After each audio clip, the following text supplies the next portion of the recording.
This sitting is resumed.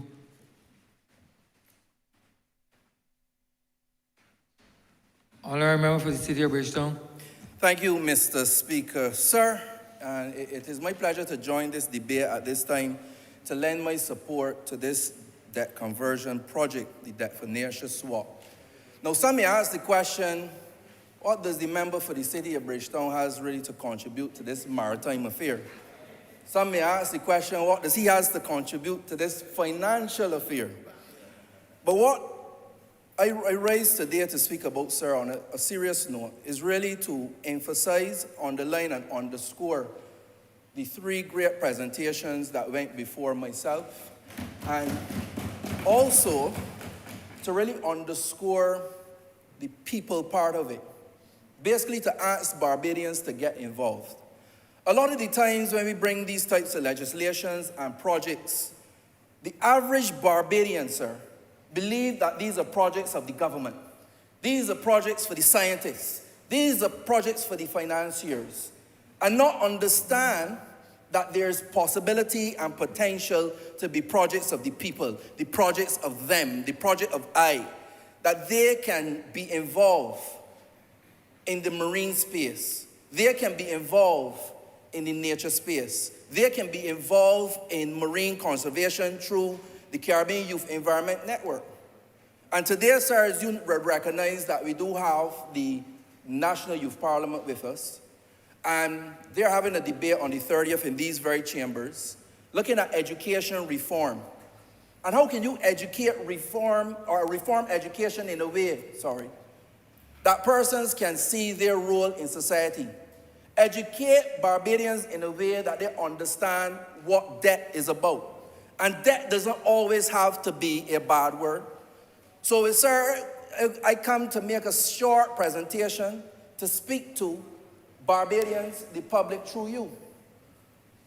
I also want to tie my contribution today to productive partnerships. Partnerships, sir.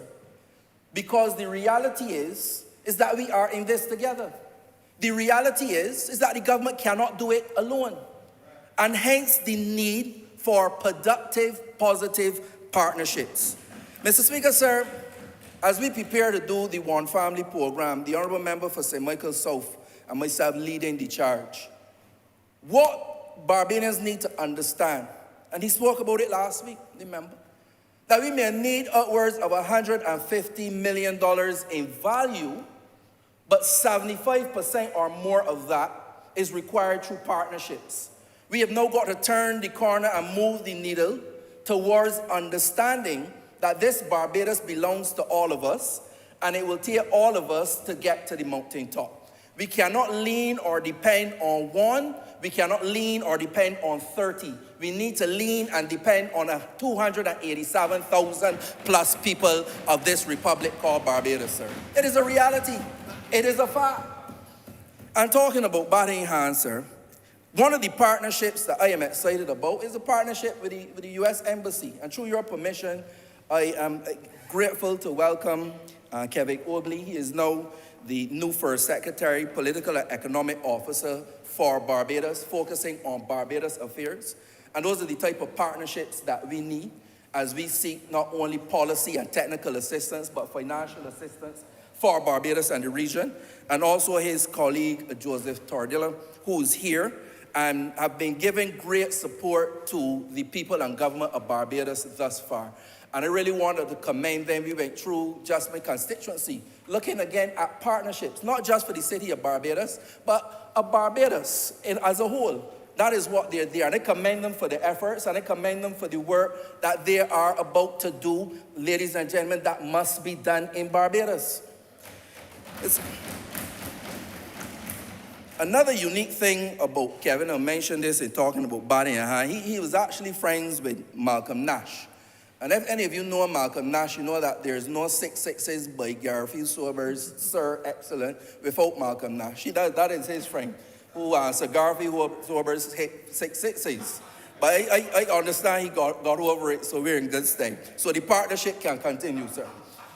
Mr. Speaker, sir, I also want to highlight this idea of borrowing and the commentary that I've been hearing about borrowing in Barbados has been very, very troubling for me as a young person and a young parliamentarian, sir. I think that when people hear about debt and people hear about borrowing, they automatically assume that it is a maximum negative. No good could come from borrowing. But it could be nothing further from the truth. And that is why I underscored earlier, sir, the whole idea of education reform. I went through primary, secondary, tertiary education twice, and had no formal training whatsoever on doing something as simple as a budget, but understanding things about assets versus liabilities. And the fact that assets can take care of liabilities, but liabilities cannot give you any assets. And that is a main and fundamental problem why we have so many vulnerable people in this society today. On top of things like education reform and the need that we are heading towards, led by the Honourable Minister of Education, to bring about empowerment at every aspect of the way, leaving no student behind. But Mr. Speaker, sir, my aim here today is to be short, to be simple, and to connect the dots between all things mentioned above. And that is what I plan to do. There was a commentary from all the political parties, I can't remember its name here recently, but its leader. So if the economy is so good, why borrow? So you should only borrow in bad times for current expenditure? That's what you're trying to tell me? If it is so good, why borrow? Why borrow is because that is the head time you can borrow at an affordable rate. Why borrow? Because that is the time when you borrow and you can expand the economy, expand the GDP. Why borrow? Because these are now the perfect conditions to look at interest rates between 1% to 4%, as opposed to his side, which was borrowing at about 14%, sir. That is why borrow. And I will hope, sir, I'm thinking now of future generations. Generations in the public gallery, generations of my daughter and my son. To be able to see these people come into this chamber again and take us down into those dark and dreary roads where they have no economic policy, no economic education, no economic plans, ideas. But I am glad that we have a team. I sit proudly with a team that can teach them chapter, line, verse, publisher, and punctuation when it comes to economic matters in this country. And why am I talking about debt and borrowing? Because I really want to focus on the transformational and innovative way that this government, this Mayor Amor Motley-led administration, this BLP administration is approaching all of the aspects of transformation in this nation, sir. Again, I point to the young people upstairs, sir, to understand that we as Barbadians from young need to understand about wealth. Wealth is not a byword. We need to understand about debt. We need to understand budgeting. We need to understand, again, assets and liabilities. I'm underscoring these things because in my daily life, in my daily canvas, in my daily conversations with my constituents, sir, I feel bad every day to recognize that if we don't deal with these root causes, we are forever going to have to be dealing with lots of vulnerable people. If we cannot give them the tools necessary to climb out of that barrel of poverty once and for all, and to break the backs of poverty in this country once and for all, they must be given these tools. And when I listen to that debate, hopefully attend it at the end of this month, I will be a hard marker because I want to see if these important tenets are included in what we believe education reform should be about. But sir, when I talk about transformation and innovation, you would be aware that this government was able to restructure the debt. The minister in the Ministry of Foreign Finance was able to tell us about the 17 billion, the 176% of GDP. 176% of GDP. That meaning, if you're making $1, you're spending $1.76. For people that don't understand what 176 of GDP means. And if I'm incorrect, the Honourable Member will raise on a point of order and correct me. So ain't no problem. Mr. Speaker, sir, we were able during that time of the restructuring to still be able to respond to the vulnerable. But it was part of a project, and still technically part of it with the Household Mitigation Unit and the Adopt Our Families program. Saw a lot of people being able to survive when the month come. And to this day, still able to, all during while restructuring the economy. Was able to walk and chew gum. Getting there, Honourable Member, hear voices, sir. Sir, we were able to improve systems. I don't know if we in here remember, I can keep reminding us, that there was a time in Barbados when you wanted a police certificate of character. You would have to get out of your bed when it was dark at 4 o'clock in the morning to get to a place for about 5 o'clock in a long line and find a line there. And the possibility that somebody could come to you after the sunrise and say a last number in front of you, go back and try it again. All while restructuring the economy, we now have a system where you can get up any time of the day, go online, apply, and get it back in 24 hours. Day or night. You can do it in your sleep too. All while restructuring the economy and while going through a number of aspects. That's why I talk about the transformation and innovation. And I want Barbadians, and I want this chamber, sir, to really do an honest contrast.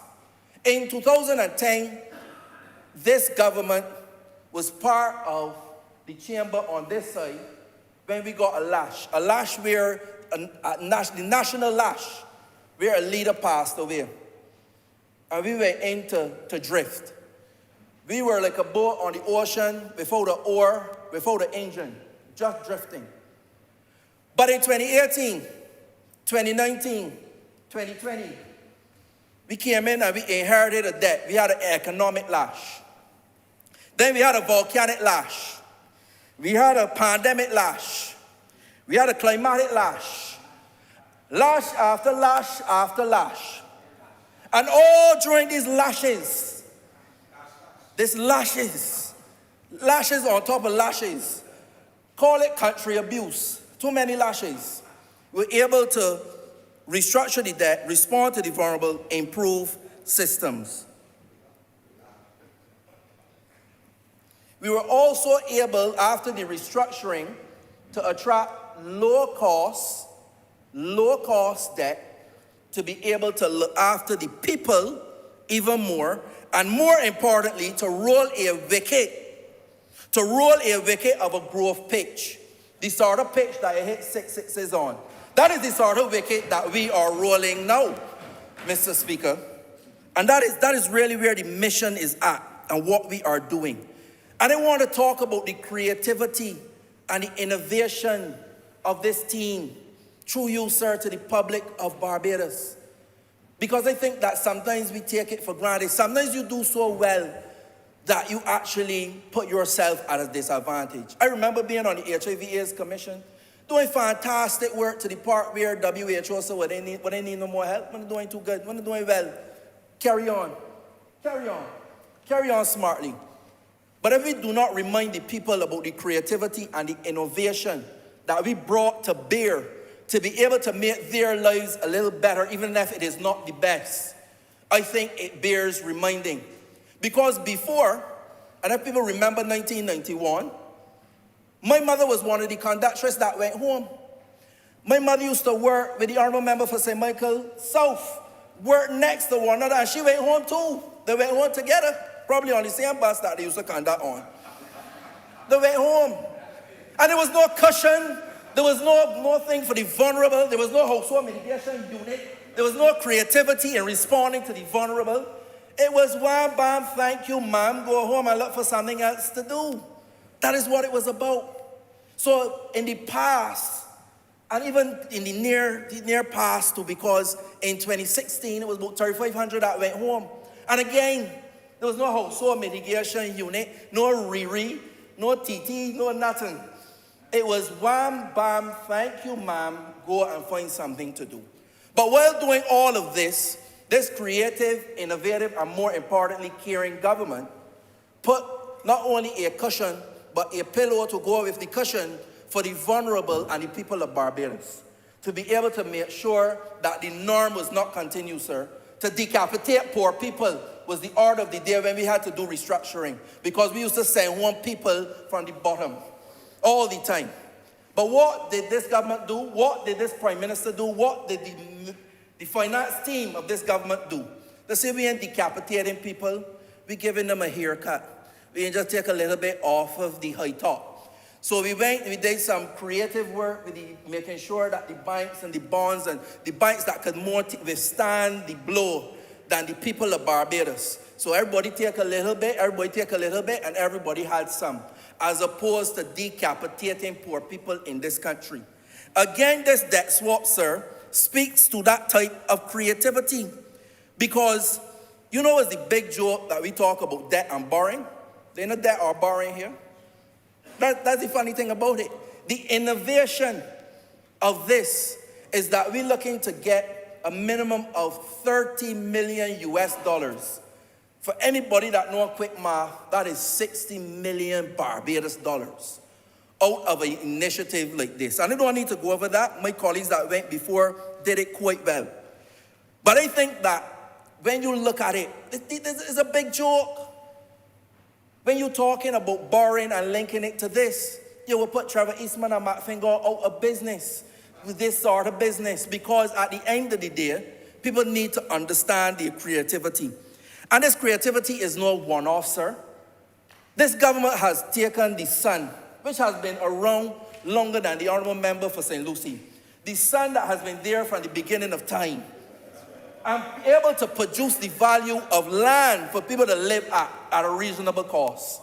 The sun, now we are taking our marine space, the sea, and putting that value to work through marine conservation.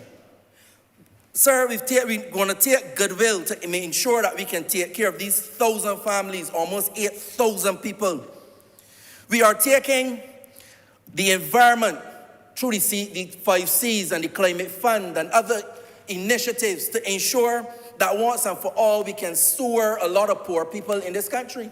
In the in Bellevue, and in Chapman Lane, finally, over 750 homes in Chapman Lane alone. Something that they've been waiting for 4 decades.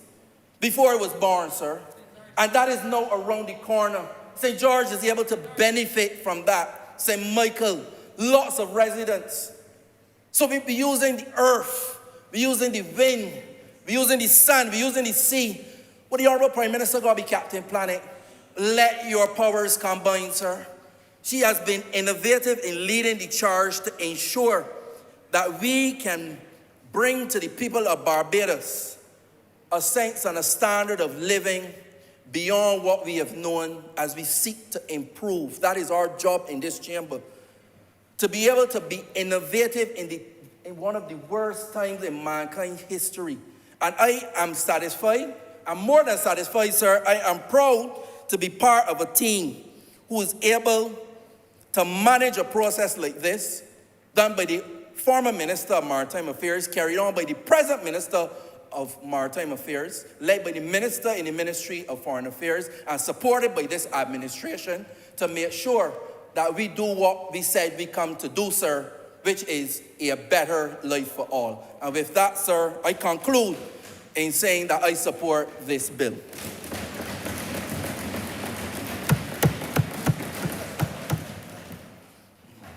Honourable Member for Christchurch, East Central. Thank you so very much, Mr. Speaker. And I rise to conclude this debate thanking honourable members for the outstanding support and exposition in relation to how this will affect ordinary Barbadians. Permit me, sir, in the presence of our colleagues here from the U.S. Embassy, to reiterate and to give the government's appreciation for the work that was done, I believe, in the whole town area in relation to alleviating some long-standing flood issues, which was supported by US aid. And therefore, as part of how Barbados is able to respond to the challenges faced in relation to the climate crisis, we hope that we can rely on more of that type of support, very specific, because as we create an environment now, sir, to be able to slingshot ourselves out of the impact of the pandemic, it is going to be important that we work with all of the global community to be able to address some issues that have been too long-standing in this country. And that type of initiative, when we met in Washington earlier this year with Ms. Power, the head of US aid, apologies, Mr. Speaker, a commitment was given that obviously we will find ways to strategically align our response in terms of what was being done in the region, because as Barbados has led the path with respect to advocacy, particularly as it relates to smaller and developing states, on behalf of the people of Barbados, I say thank you to USAID formally with respect to being able to alleviate those long-standing issues in whole town. As a country, and certainly through the work that was done with the National Coastal Integrated Risk Platform, which was supported by the IDB, Mr. Speaker, we now really have a good sense of data, and I know that the Honourable Member for St. Michael South indicated the reference where we do have quite a bit of data from a scientific perspective to be able to help do a lot within the context of the marine spatial planning. And I think with that encrypt platform, which clearly identifies the associated risk to buildings in very specific places, then interventions such as that, I believe we can craft solutions such that whilst we are focused here within the context of the marine conservation efforts, that this really is a model to help us be able to expand further and to be able to crowd in investment to respond to the climate challenges. Now, Mr. Speaker, these two resolutions actually are going to be very important to transforming Barbados. And if you would permit me, sir, just to clarify one thing for the avoidance of any doubt with respect to the chamber, because I would not ever want to be accused, sir, of lying to Parliament. So let me just clarify one thing. The public debt at the end of June was actually 13.68 billion, or 129% of GDP. So my reference to 13.5, because you know there are some people, sir, that would want to parse. In your speech, you have said approximately. I'm aware. Not given a specific I am aware. estimate. I am aware, but there are people out there, sir, that will parse every single word. So I'm just being very precise so that we understand that as we are hoping to buy back debt now, sir, and create space, that we believe that innovative structures like these will help us to achieve the debt anchor, which, as you know, Mr. Speaker, was pushed back from 2023 to 2035 because of the pandemic. But we're able now to create space within even the existing debt service arrangements to do that which we could not have done before. I'll also take this opportunity now, sir, just to reflect on a few things that I have observed and seen in my brief stay on this earth so far. Because I remember, sir, as a boy, going over the Chamberlain Bridge there, sir, with my grandmother, having me in tow, I should say, the evolution of the development of that space. And you will recall, sir, that the former member for the city, the Dane, engineered a series of solutions in a phased way, which has really transformed the city space within the confines of the Careenage. As a boy, sir, whenever I walked over the bridge, I was in fear of the Careenage because the truth is, sir, it didn't look pretty, it was not inviting, and it didn't smell good, sir. It just was not fit, in a sense, sir, for the things that we would all love to be able to do and enjoy within the marine space. Those projects in those spaces similar to what was done in relation to Old Town, sir, because as you know, from the globe all the way down, sir, and certainly in the area of the Marhole and those areas, typically would flood whenever there are heavy rains. 1976, Honourable Member. The year I was born, sir.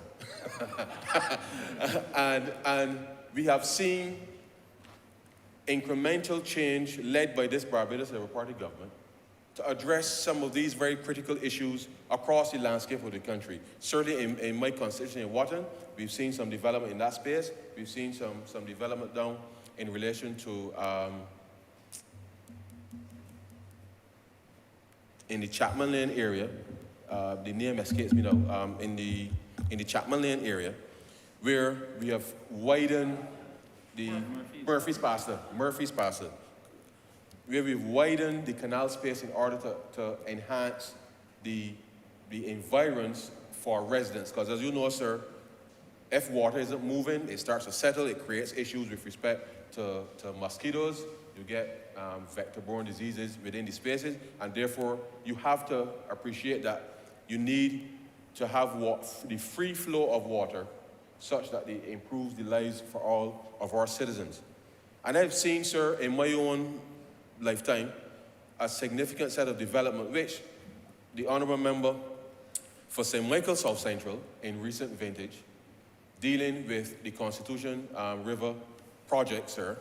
And I must tell you, sir, I've been in the Caribbean a few times as an adult now. And I had the good fortune a few weeks ago of kayaking up from Carlisle Bay all the way down up to the Globe Cinema, sir. I did not realize, sir, that the Honourable Member for St. Michael South Central had created not just an oasis, but really, sir, nothing short of a spectacular transformation within that space, which I know will help not just improve the lives of ordinary citizens there, but there's a small little marina, sir, and I would encourage members to go. I call it a marina because there's a little enclave in there, sir. If someone has a small boat, could actually tie off and moor in a serious way, and it really does give for the residents within that space a different view and a different perspective, sir, rather than just nasty water settling as it used to before in the past. And therefore, when we talk about transformation, sir, these are the types of interventions that I would anticipate, sir, that the Sustainability Fund, conceptually, and looking at not just the marine space, but applying it, sir, across how Barbados will respond to the myriad of challenges that we face, that we must be creative and working with our partners globally to be able to bring specific solutions to ordinary Barbadians. But as I told you, sir, during that last visit, I actually saw some mangroves in the Careenage. Mangroves, sir. Healthy, live mangroves in the Careenage. Right in the bend by the hospital. As you turn to go down John Beckles, what would be parallel to John Beckles Drive.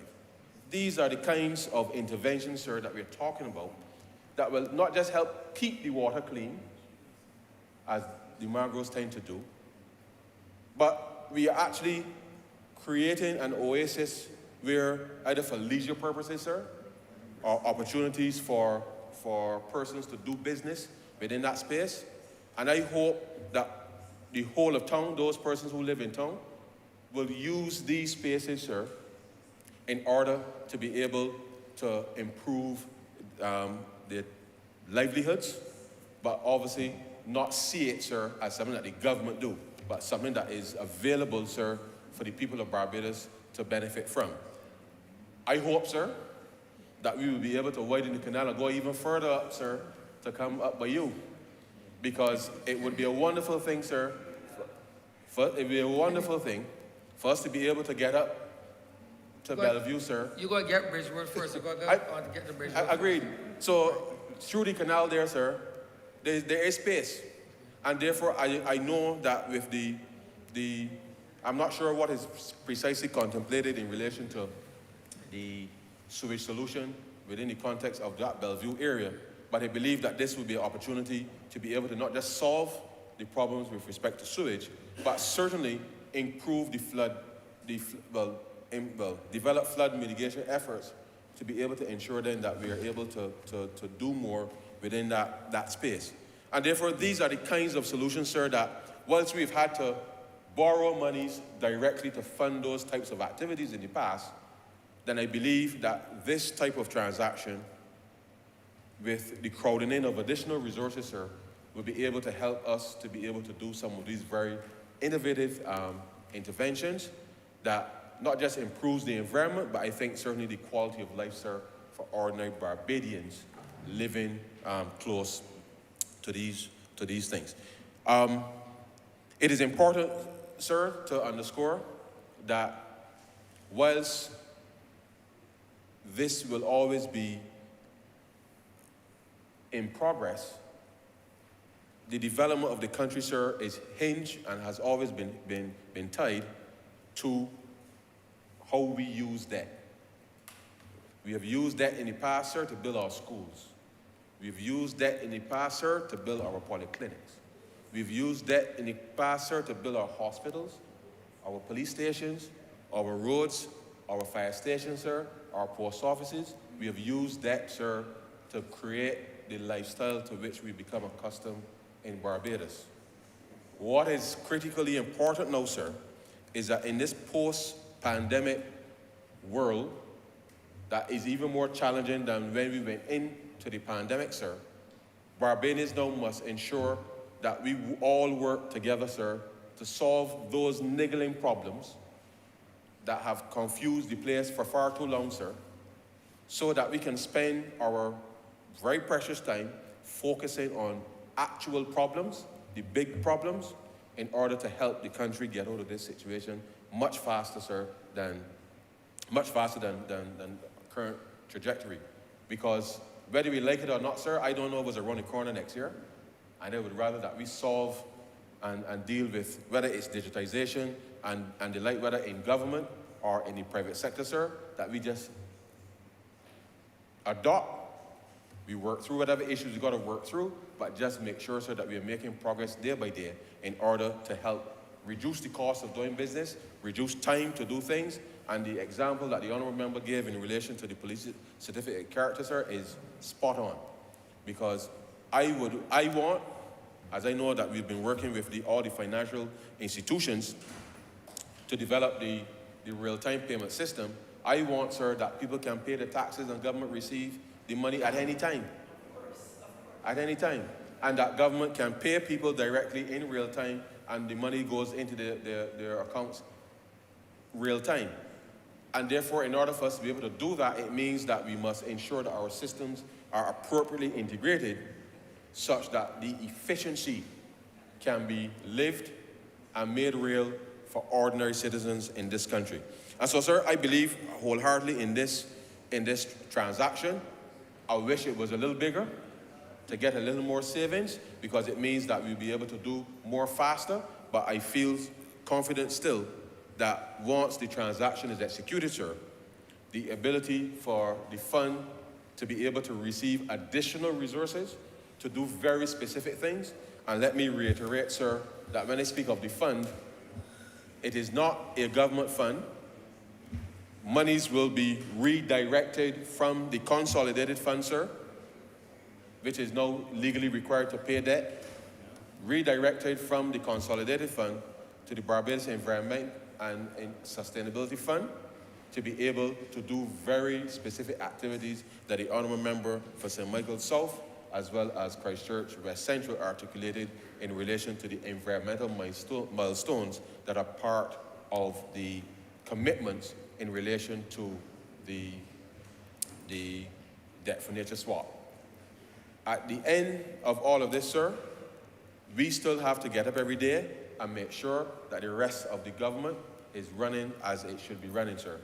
And therefore, the involvement with respect to young people within this blue economy space is going to be important. There are going to be much more opportunities available now for people to either to participate in as I said, leisure conservation efforts, there will be opportunities commercially to be able to engage in that space. And we want that as this work is being conducted over the next 15 years, that as many Barbadians, and those who may visit us and those who may from outside, but particularly more Barbadians, to see, sir, that there is a way of life from engaging with the marine space. When I was a youngster, sir, as most of us in this room perhaps may have been told, the sea ain't got no back door. And what that meant for most of us, sir, is that when you go to the sea, you really don't go no further than where you can stand up and the water perhaps reach your chin. We now need, sir, to completely disavow all of our young people of that mindset and to be able to take the plunge, sir, to be able to ensure that they can, without fear, engage respectfully with the sea, because as we know, sir, the sea can be rough, and therefore you have a healthy respect for water safety. But at the end of the day, that should not be a deterrent mentally, sir, with respect to being able to engage in lawful activity within the marine space. And we want as many young people to be engaged fully within all of the full aspects of the development of the blue economy space. And therefore, this transaction fits within our commitment, sir, to be able to open up new avenues of opportunity for, well, our young people, but all of our people. And we will invite persons, obviously, from outside to help us come and develop said opportunities. And therefore, I'm asking Barbadians, sir, all of our young people, to do your research as appropriate, find out what, and I'm sure the Ministry of the Environment will be able to provide the relevant information to keep the public up to date with respect to what's happening within the marine space, in order to help build stronger stakeholder relations and to provide more opportunities for all of our people. And so, sir, with those very few words, I'm happy that we've been able to have this debate today. The transaction, as I said, launched last Friday. Things are well on the way. Bids are coming in, and things are already reaching the target as we would want. And therefore, as I conclude in this debate now, I am happy, sir, that we've been able to reach this point. The Honourable Member for St. Michael South reminded me of the Herculean work that Whitehall would have conducted on the government, on the people's behalf in order to be able to get us to this stage. And I thank them publicly for that commitment. And therefore, having done all of this, it is with immense pride and pleasure, sir, that I do not ask you that this resolution do now pass. Honourable Member, you remember that you started a cognate debate. Yes, Right. So you remember you are speaking, therefore, in the plural. to Order 7 distinctly separate from Order 8. So you need to specify Order 7 that Yes. on the order period, the resolution 7. You see, you understand what I'm saying? Yes, I got you. Yes. My apologies. I got a little excited there. Mr. Speaker, I beg to move that order number 7 do now pass. Beg to second it. You can read the order. You should read the Order 7. You started with the Order number 7, correct? Yes. So you're asking for Order number 7, right? Yes. Right. So the question is that Order number 7 do not pass. All those honorable members in favor, please say aye. All those against, please say no. We think the ayes have it. The aforesaid resolution now stands passed. Order number 8, namely on Minister of Finance, to move the passing of the resolution approved in accordance with Section 2 of the Special Loans Act, Chapter 105, the borrowing by the government of the sum of approximately A, Barbados $150 million from First Caribbean International Bank, Barbados Limited, and B, Barbados $150 million from Credit Suisse International, to buy back and prepay existing higher costs of government of Barbados debt and utilize the savings to finance marine conservation in Barbados on the terms and conditions contained in an agreement. Honourable Member Christchurch, East Central. Mr. Speaker, I beg to move to order number 8, do no pass. Wait a second. The question is that order number 8 with respect to the said resolution do no pass. All those honourable members in favour, please say aye. Those against, please say no. Me think the ayes have it. Therefore, said the resolution now stands passed.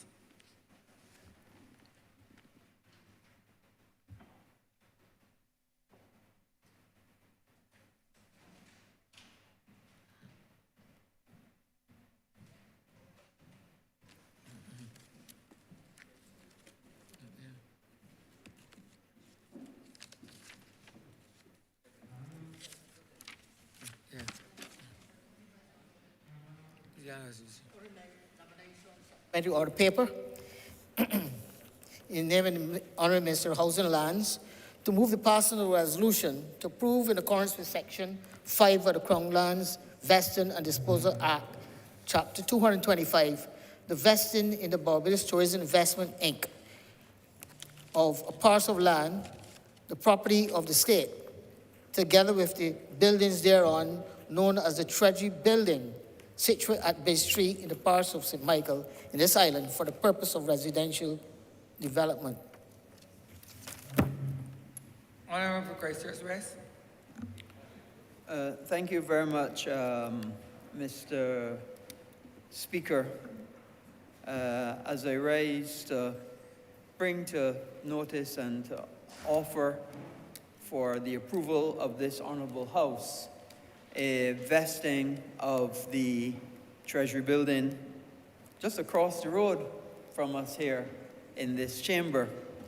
And as I listened to the other members' debate, and I heard many members talk about when they were born, the month that they were born, and before they were born.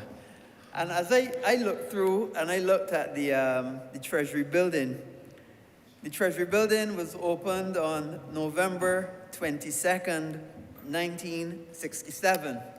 But that's actually 2 days after I was born. So that would tell you by my gray hair how old the Treasury Building is.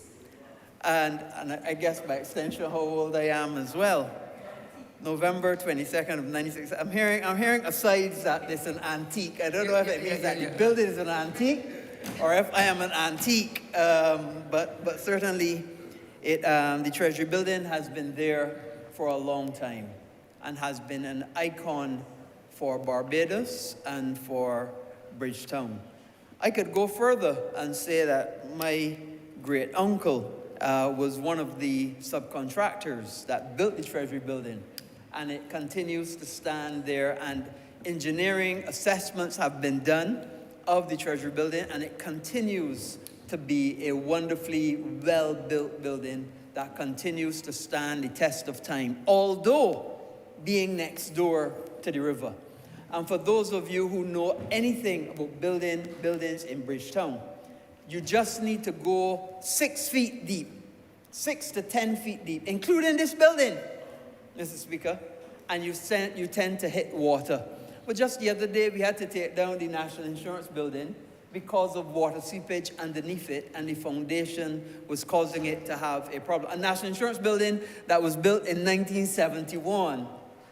1971, even after the Treasury Building, and yet still the Treasury Building has been able to stand the test of time that the National Insurance Building, the former National Insurance Building, did not. So what we found is that the Treasury Building, even although it has done well and is structurally sound, it is not really fit for purpose at this present time. As you know, in the past, it was used by the Ministry of Finance, and it was used by several government departments, and it was used very well. A lot of internal work has been done to the Treasury Building, but very little external work for the facade. And what we also know is that if people do not live in a city, if people do not shop in a city, if people do not own a city, then the city will die. And what we're trying to do as a nation is to revitalize, to redigitize, to reimagine the city of Bridgetown. And that's what the BTII, through its chairman, I can see him in my sight, and through the member for the city of Bridgetown, what we're trying to do is bring back that vibrance to Bridgetown. And bringing back that vibrance is part of the Golden Square, as you would have seen, that has become so important and has contributed so much to the heritage and culture of this country, and continues to do so. And we're happy that BTIA was able to reimagine and redevelop Golden Square into something that we can now be proud of. Redevelop the Constitution River that the member spoke of, and how we're able to get the Constitution River back what it was. Incidentally, Mr. Speaker, the Constitution River, actually, the schooners used to go up the Constitution River years ago, and there are actually pictures that you can see schooners up the Constitution River that it is now. And that's what caused Robert Street to develop the way it is, because Robert Street is where the merchants used to be, receiving goods from the schooners up the Constitution River. And this is something that we have to understand our history and recognize sometimes you have to go back to go forward. And this is a reality. And what we have to do, and what we're doing through this vesting, is to give an opportunity for an investor to revitalize, take the Treasury building, put in commercial entities underneath, put in a cultural hub underneath, and put studio apartments and two-bedroom apartments above for people to come back and live in Bridgetown.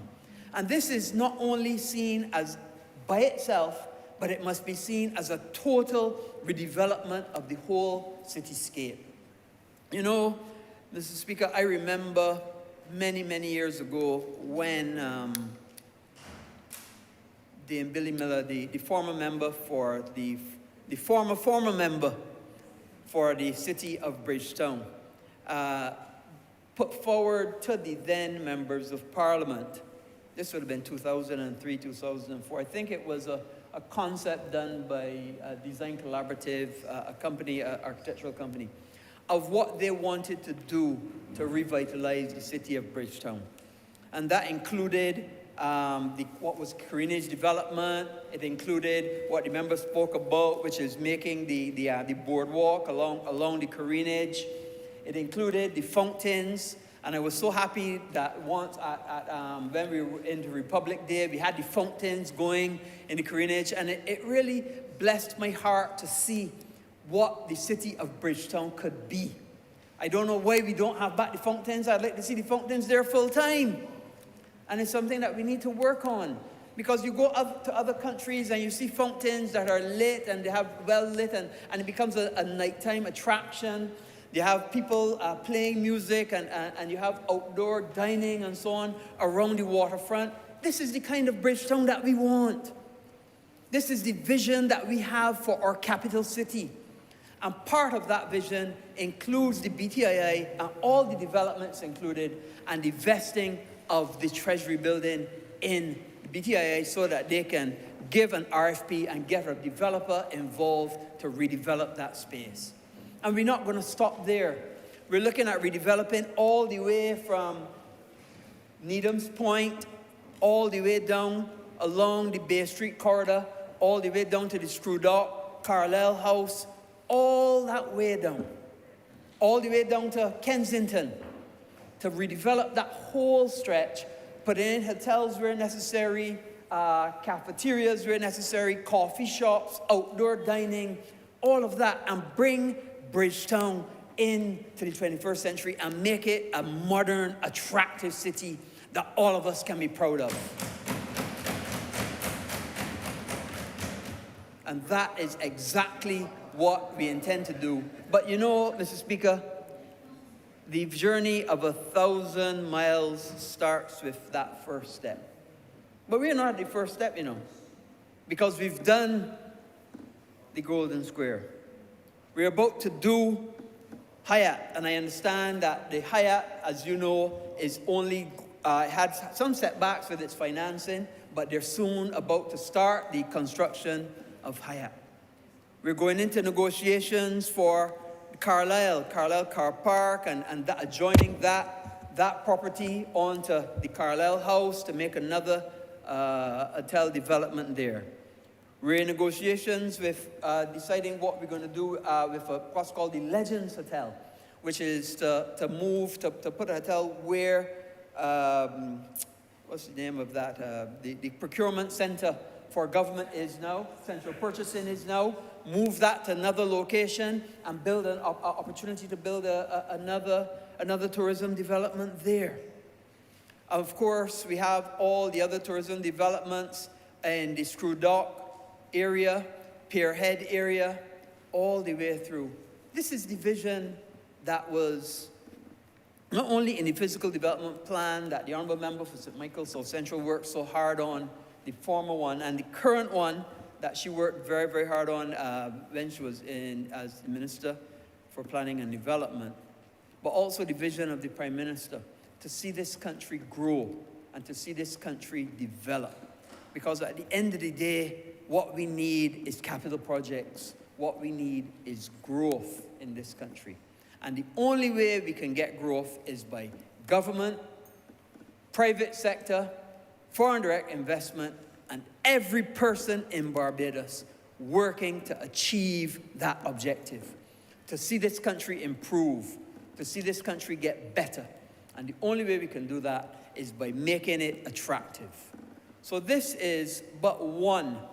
It is 2,106 square meters of state land that we're looking and seeking the permission of this Parliament to vest in the Barbados Tourism Investment, Inc.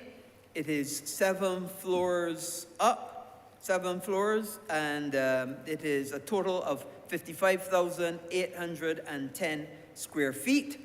It currently has an elevator, and we anticipate that that elevator will have to be moved depending on how the design will be implemented. What we aim to do is to not only have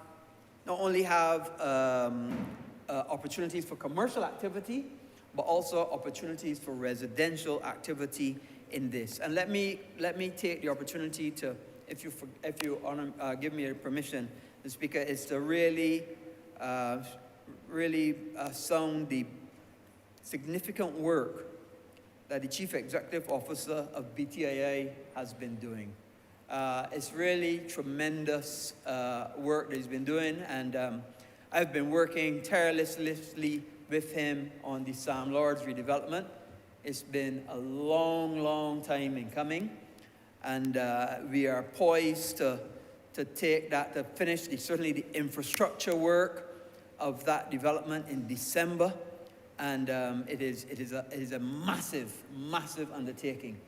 And the BTIA has led the way on that development between Mr. Stuart Lane and Mr. Brian Begg. 420 rooms. It will be the largest hotel in Barbados. In the first instance, employing 340 people, going up to 1,000 people, and that's just in the hotel, not to mention all the spin-offs and all the other subsidiary opportunities for the people of Barbados. And then, of course, with the vision of the Prime Minister, next door is another 54 acres, I stand correctly, maybe 48, 54 acres for opportunity for another tourism development next door to Sam Lords Castle. So I think that if we put all of those things together, if we put the redevelopment of the Constitutional River in the constituency of St. Michael South Central, I look back because I know and I imagine that the member of St. Michael South Central will be speaking on this matter, because it's something that she worked very, very hard on and very, very tirelessly. And, you know, I remember when I was a new Minister of Transport Works and Maintenance, and in Cabinet, the Prime Minister would look at me and says, "There's too much bush in the Constitutional River. Go and get it cleared." Members would remember. I would have to be down there on a weekend with the bushwhacker team and so on, and be in the Constitutional River cleaning the bush. And that would happen month after month, especially when the rainy season was coming in. The Prime Minister said, "The rainy season is about to come in. If you don't go and get that bush clean, Minister, you're going to have flooding." And we used to have to be out there cleaning the bush all the time, to the point that we bought equipment just to go and clean the Constitutional River bush. The member for St. Lucie remembers it well. We used to be out there on the weekends making sure that there was no bush in the Constitution River so that they would have flooding, to stop flooding.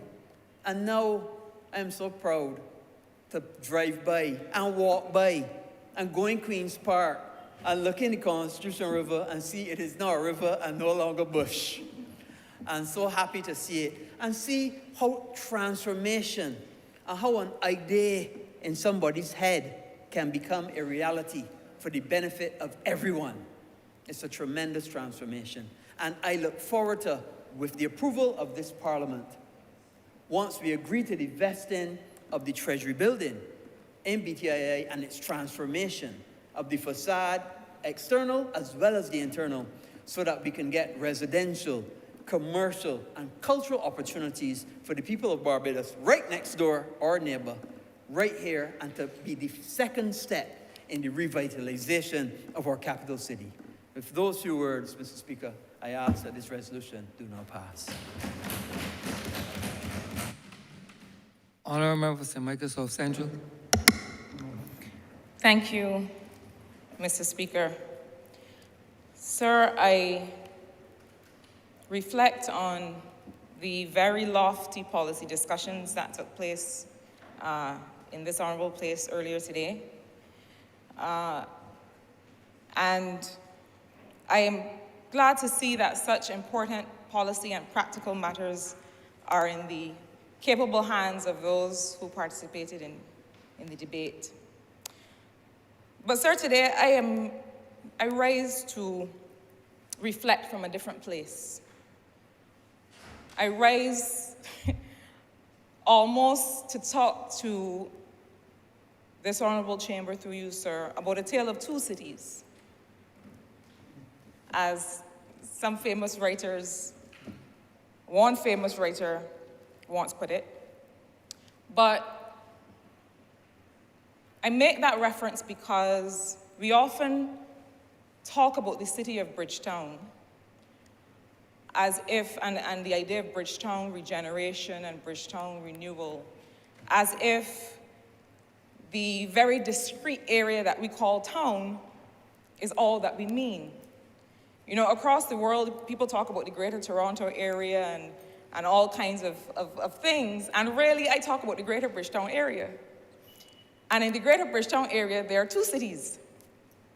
There's the city of Bridgetown, strictly speaking, but sir, the constituency of St. Michael South Central is an urban constituency. And the Honourable Prime Minister talks all the time about the notion of separating the way that people live. We can mark all the demarcation lines that we want, but people live how they live. People live in communities, they don't live in constituencies. And so, one of the very important things that, when I was working very closely with the Honourable Prime Minister on the notion of tourism investment and reinvestment in that Greater Bridgetown area, and members may recall the Tourism Investment Forum that the government had in April, I believe it was, of 2019, where we hosted local and overseas investors to come and understand the investment opportunities in that area. But throughout that conversation, and it must remain throughout the conversation, we insisted, both with investors here and abroad, that there can be no tourism redevelopment in this area without urban renewal and urban regeneration. In all of our discussions, it was and continues to be considered a condition of development in that area. And the former honourable member for the city insisted year after year, conversation after conversation, that no hotel development would go up in the city unless it was also accompanied by urban regeneration with regard to the housing stock, with regard to the infrastructure, with regard to employment, and the development and use of skills of the people in those communities. So while I must agree, as the former minister responsible for investment, while I must agree with my very good friend from Christchurch West that we have to target growth in this sector, and this is about growth in this sector, it cannot be about growth on the balance sheet without being about urban regeneration in those areas. That has always been the target, that has always been the ideology of this government. So, sir, I told you in my opening that for me, this is a matter not so much of policy, but of personal reflection in a lot of ways. Sir, in 2017, I wrote, along with some members of my team, a local manifesto for St. Michael South Central, because I wanted to make sure that there were objectives that we set that people could look on years later and say, well, she said she was going to do this, so did she do it? It was very important to me, based on the conversations I had. The honourable member who introduced the resolution made reference to it. It was very important to me, having visited Halls Road and the many people that live in those Carrington Village communities, and having heard from them about the issues with the bush and the flooding and the rodents and all of the other things that were plaguing them. It was important to me to be able to bring some relief and to address that issue. It would so happen, sir, that at the time, there was a dormant project on the books of the government that had been left by the previous administration because that administration could not find the funding that had to accompany the official borrowing that they had done. So in other words, there was a small amount, a nominal amount that had to be paid by the government. In order for the Constitution River project to start, they were not able to find those resources, and so the project did not happen. It lagged, it stalled. When I came to service in the Ministry of Economic Affairs and Investment, one of the things that I had to do was to review all of the things that were lagging on those books and see what we could do. Well, it so happened, sir, that Constitution River Redevelopment Phase 3, remembering the two phases that had gone before, was one that stood out to me. Not just because of the location, but because we had a situation where we had to avoid, and the member for Christchurch East Central will attest, one has to avoid paying commitment fees on loans that you've taken on which you are not joined out. So it was, sir, a win-win for the government and people of Barbados. And St. Michael South Central. And St. Michael South Central. To bring this project to fruition. The stars aligned, as it were, sir, and we were able, with the support of the Honourable Prime Minister at the time, who I must say also insisted that the project had to go forward because this was something that meant something to the people of this community. You know, it is easy, it happens easily, sir, to feel almost as if you're languishing in a situation where infrastructure is degraded and depleted, and you wonder if anybody remembers who you are and where you are. And I would say, dare say, and those of us who represent, in particular, St. Michael constituencies, urban constituencies, have to make sure part of our job is to be with our people. And even in cases where a particular project or development cannot happen at a particular time, that we make sure people are heard and seen and understood. And so it was important to be able to bring that project to fruition, but beyond the infrastructure issues. The other thing that we heard very clearly from those communities had to do with employment. I know other members will attest, had to do with the fact that, one of the things that I would say really triggered my own interest in political service was a particular conversation I had in 2016 with a group of young men who I then realized had never worked. They had come of age during the previous administration where things were economically depressed, had never found the opportunity to work since they left school. And so the conversation about employment was also one. These kinds of things don't happen in pockets, they happen together. People who are experiencing flooding and overgrown bush and poor infrastructure are oftentimes also experiencing unemployment. And so we then had an opportunity, and it was a vision that we had as a part of the local manifesto for St. Michael South Central, to be able to bring an area for commercial, and we called it, in that document, we called it the Halls Road Commercial Village. And I'm saying this to say that this was prior to 2 elections ago. This was a vision that is now being realized as part of this urban regeneration that includes this Treasury building that we are discussing today. But we envisioned that the Halls Road Commercial Village would be an area where people who live in the community would be able to establish themselves as entrepreneurs.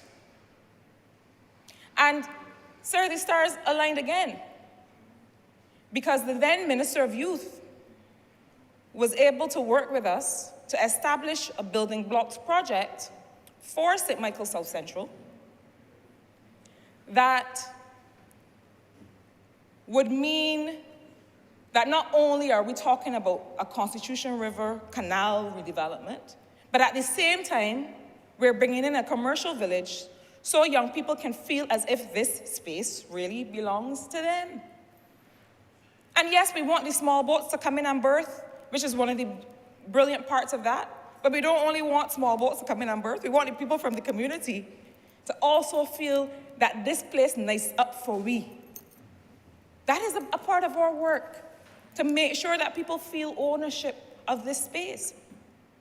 And so we defined that this area along the canal, along the embankment, would be the St. Michael South Central Building Blocks project.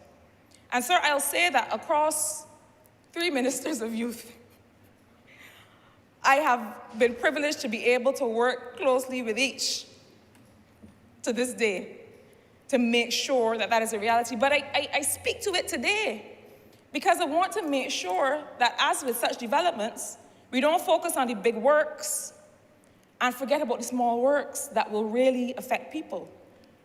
Because I did have occasion to remind the current Minister of Youth, my good friend and member for St. John, that we want to make sure that the erection of those kiosks, for which people have applied in an open application process,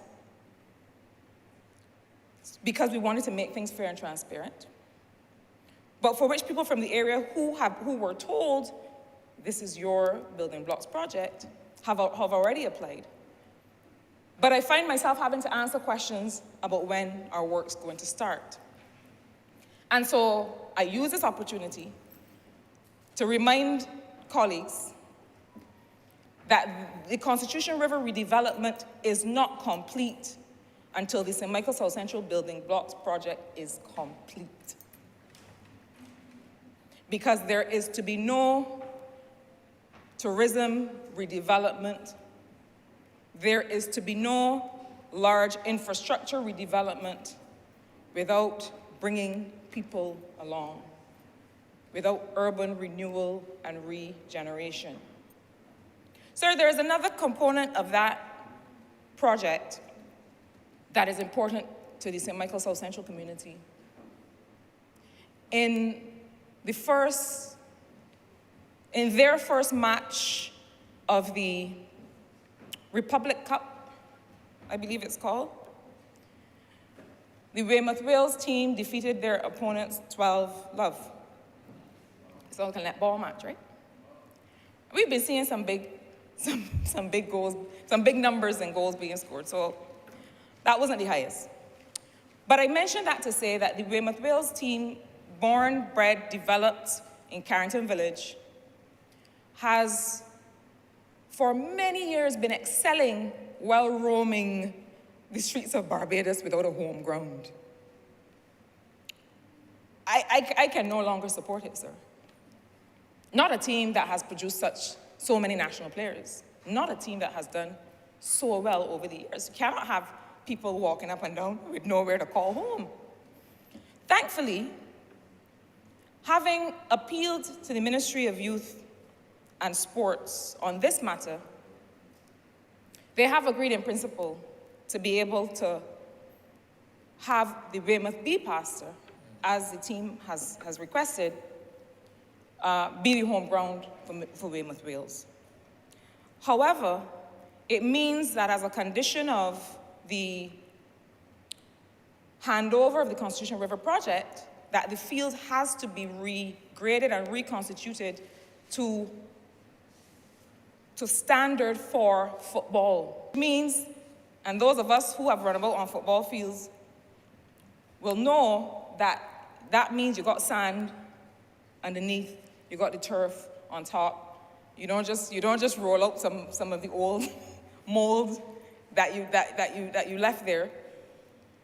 So, sir, if you wonder why I am talking about this minutia in this forum, it is because this is the bread and butter of what makes communities great, what makes communities feel seen and heard and understood. And so between the major infrastructure works, the realization of the South Central Building Blocks project, that happens to be on the Bridgetown side, because we don't have any land on the other side. St. Michael constituencies know this well. And so we're making use of that. But the truth is, sir, that the Halls Road embankment and river really, I said earlier that communities don't exist in constituencies. It's really a part of that Carrington Village community and life and space. And so it's important that those people feel that is theirs. And so these three elements have to come together. And the member who led the resolution, sir, spoke about his work with BTI. You know, in this conversation about Bridgetown, there has been a notion, there's been an idea put out there that I can't say that I disagree with, of there being a management company for the development of Bridgetown, a dedicated management company, so that all of the individual buildings and spaces that we say we want to develop, that there is a focus on having an entity that helps guide that. It need not be a government entity. Goodness knows we don't necessarily need any more of those. But an entity that guides that, an entity that oversees that. Because in some cases, and the Honourable Member for the City would be able to speak better than me to this, but in some cases, it is really simply a question of making it look more appealing. And that if the businesses that exist in Bridgetown agree to how they want this area to look, and they agree to contribute to that kind of fund, then a company can manage that. Similarly to how we have in the north of the island and in this same area of Greater Bridgetown, we've agreed as part of planning obligations that new tourism development projects must contribute to a fund. In this case, we call it the Bridgetown Rehabilitation Fund, I believe, but a fund that will go to the upkeep and the urban renewal of the surrounding areas. But until such a management company for the city is established, if that is the case, Barbados Tourism Investment, Inc. has more than stood in the breach. From town to St. Philip to St. Lucie to St. Peter, where I believe that they're working on a 6-men's commercial village as well.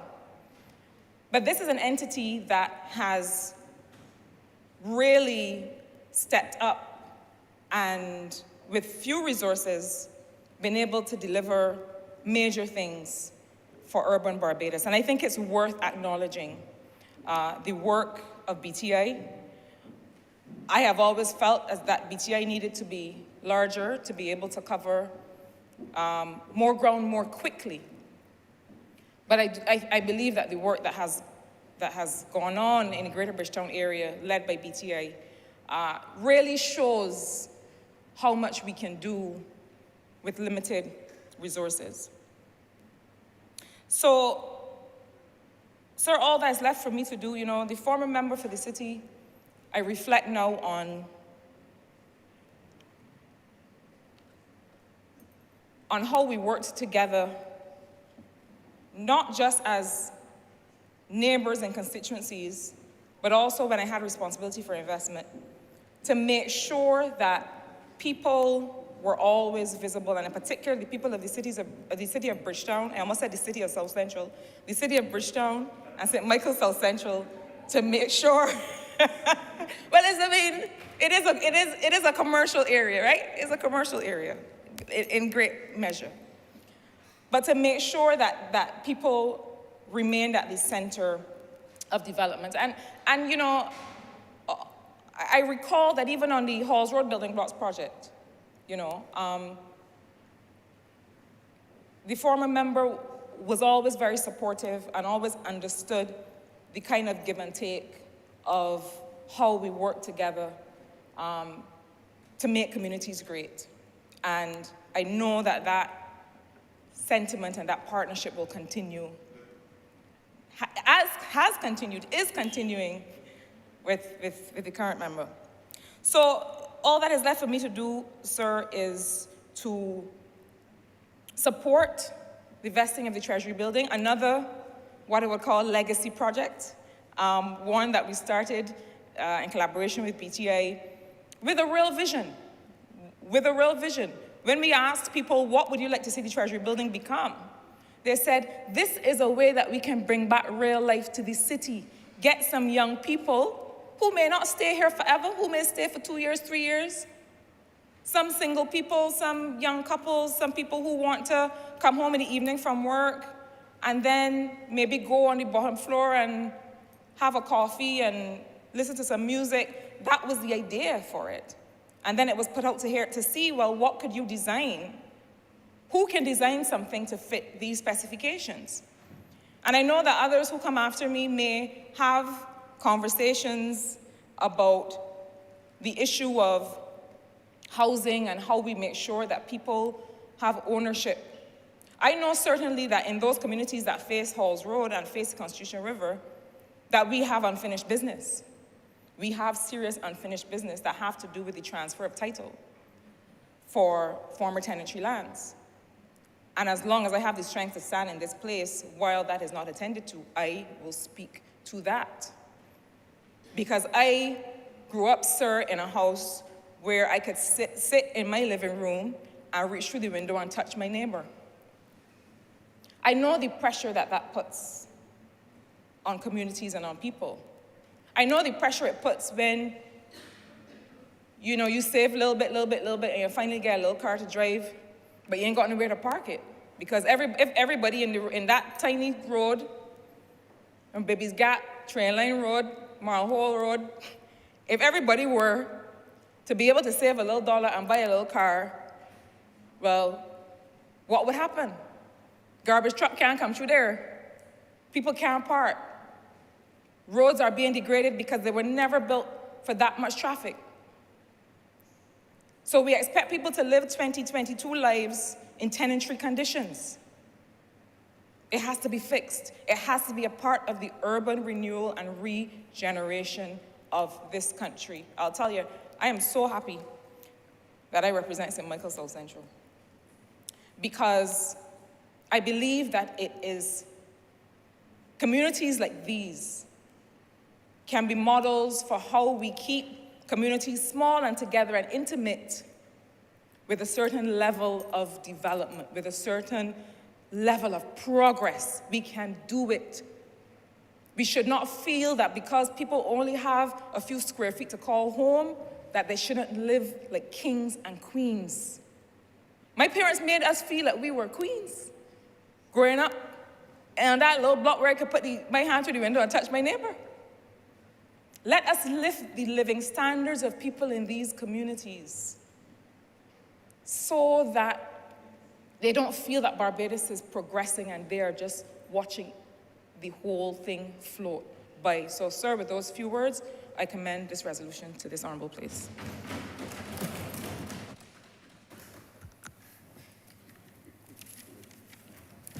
Honourable member of the City of Bridgetown. Yes, sir. Thank you, Mr. Speaker. Not too often you get two bites at the cherry, but I couldn't go without speaking on the resolution. Depending on the size of the cherry I am hearing. Mr. Speaker, sir, I really want to start by thanking the former members of Parliament for the City of Bridgetown for really rolling the wicket that I've spoken about before in terms of the excitement. A lot of times when people question me about the City of Bridgetown, they question me about the challenges, they question me about the difficulties, and I like to talk to them about the potential and the excitement and the pride that I have representing the City of Bridgetown. Historic Bridgetown and its garrison is how I refer to it. And when you think of Bridgetown and Greater Bridgetown, sir, you believe in constituencies like the City of Bridgetown, like the honourable member who just spoke, St. Michael South Central, you think about St. Michael South, you think about Christchurch West, the honourable member who is leading and piloting this legislation. But Mr. Speaker, sir, I would like every member of Parliament to understand that in this House, there are many rooms. And if it was not so, I would not have said it is so. Because when I think about Bridgetown, I think about every member of Barbados, Bridgetown being our capital city, the capital city of Barbados. Not the capital city of Bridgetown, it is the capital city of Barbados. And hence, the development of Bridgetown is the development of Barbados. And I believe in the saying that we have, that if you share in the work, you have to share in the bounty. And it works the other way around.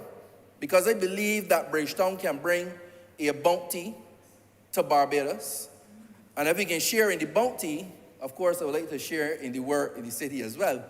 So it can work both ways, Mr. Speaker. Mr. Speaker, like the member before me said, this is really about urban renewal, urban regeneration, development, and lifting the standards of the people of Barbados, particularly and directly those constituencies that are touched by historic Bridgetown and its garrison, but right across Barbados. With the partnership of the UDC, the Urban Development Commission, the Senior Minister for Infrastructure, the Ministry of Housing, and of course, BTI, led by a very competent chairman, I believe that this regeneration continues to move at the correct pace, although it could be a little faster, but definitely in the correct direction. And one of the things I want to do in my contribution, sir, is really to have a serious look at where we are going with this urban regeneration. Sometimes when we mention these projects, you would almost think, if you don't understand, that it is a patchwork of development. When really and truly, if you take a step back and you look at it, you realize that it is really comprehensive development of historic Bridgetown and its garrison. We can talk about the screwed up and the housing plans for there, the villa plans for there. We can talk about the Hayat. We can talk about the Platinum Mile if we want to go all the way down to the south. We know vesting land in the Treasury to ensure that we have what I would call historic housing. Historic in the sense that we put in people right in the flat center of the capital city, and also in a historic way, taking a historic building and repurposing it for its time. Mr. Speaker, sir, you add on the Baxter's Road project, the Constitution River, the work for Queen's Park, and you continue down, and you look at all of these projects collectively. Not only are we looking at billions with a B in development, we are looking at the overall improvement of our city and of our country. And if we can use our imagination, and if Freedom Park and even the Fairchild Street Market is anything to go by, the wonderful work of BTI and the government, we can see that with all of these projects implementing, that the people, remember we are here first and foremost, primarily for the people can benefit. The people can benefit from the aesthetics, sir. The people can benefit from the development and economic enfranchisement, because with projects come employment, with projects come opportunity to invest, with projects come the ability to build, start, and expand businesses. So people, sir, will be the main beneficiaries of what it is that we are proposing here this afternoon as we continue along the line, investing land in BTI to carry out this Treasury housing project. Mr. Speaker, sir, I want to add simply parcels to this already well-laid wicket, what I, as the present MP for the city of Bridgetown, plan to add value to what I came and found. I came and found a government, I came and found former MPs, as I said, in the right direction, going in the right way. And for me, I've had the privilege of persons reaching out to me and presenting great ideas of what they plan to do for the city of Bridgetown in the urban renewal plan. So, Mr. Speaker, sir, this isn't just hot air talk. We've already have plans, costings, and so on. And one of the things I'm doing is looking at putting together a task force for the city in conjunction, led by and advised the Honourable Member for St. Peter, because he's doing the same thing for Spikestown. And I believe that all the cities, all 4 cities in Barbados should do some kind of twinning and sistering and brothering as we bring the nation along. I don't want people to believe the city of Bridgetown is Corey Lane or Corey Lane is the city of Bridgetown. The city of Bridgetown, Spikestown, Holetown, and Oistins will be the people of Barbados, put simply. So we've already started our discussions on that, sir. What I want to add to that, sir, I've also been in communication with the city of New York, with permission of the Honourable Prime Minister and Minister of Foreign Affairs, in relation to doing a sister city initiative there. And we plan to partner and sister with a number of cities across the world. And why, sir? As I said earlier about partnerships, that is how we are going to get out of the COVID pandemic and the economic worries that lay with us up to today with that. And the 10 years that went before, with the international shocks and other shocks, political shocks that we had for 10 years prior. How are we going to do it? Partnership, sir.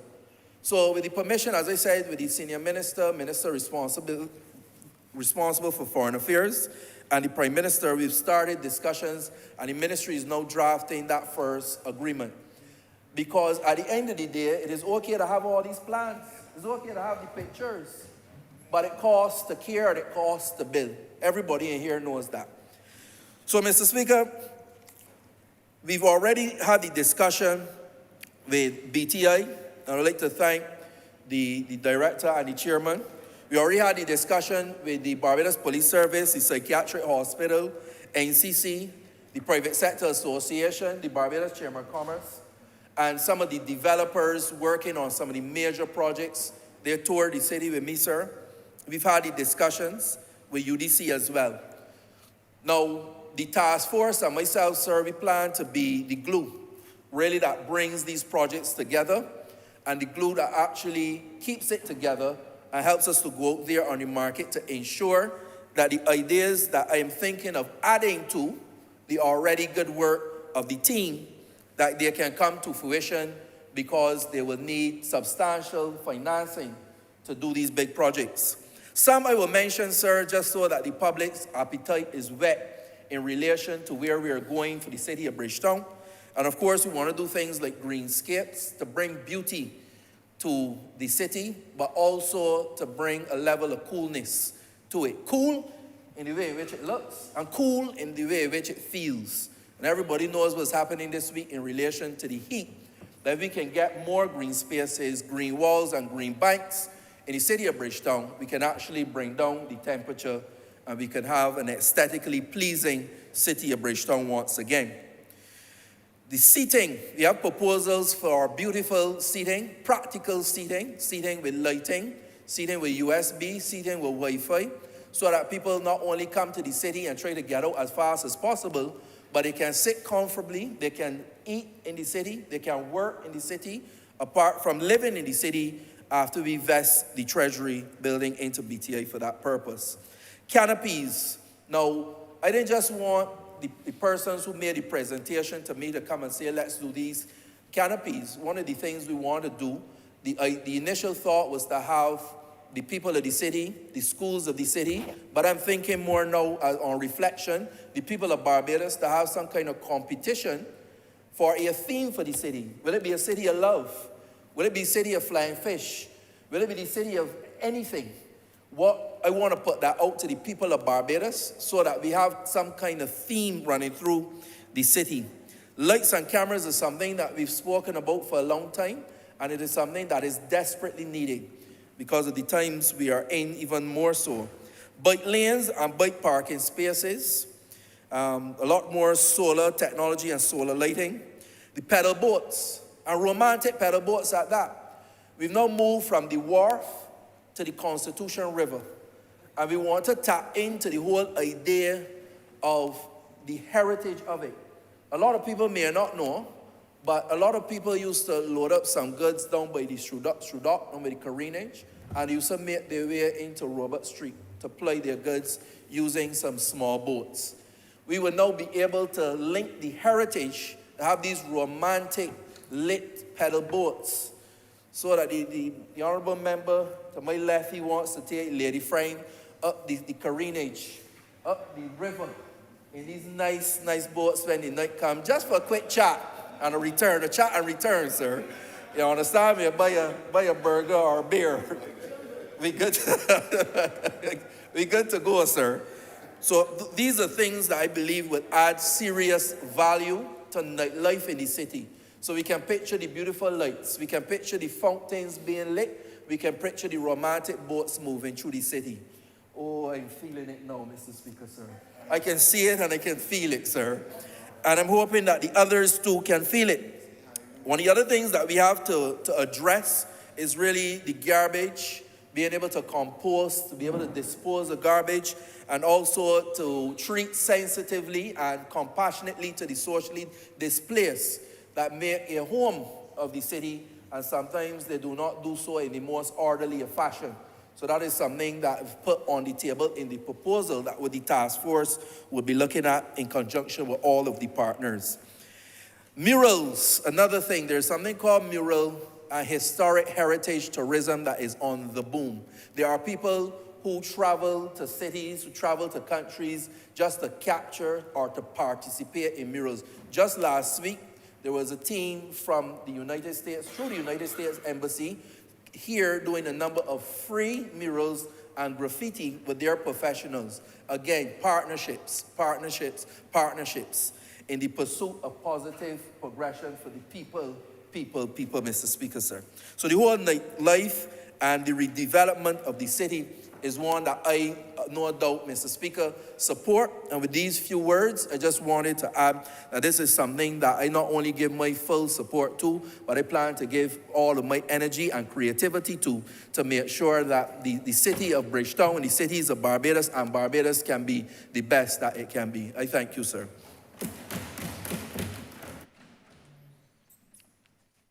Honourable Member for St. Michael East. Thank you, Mr. Speaker. And I think my friend Corey, I'm trying to understand precisely what he was trying to suggest. About cruising in this boat with a young lady. And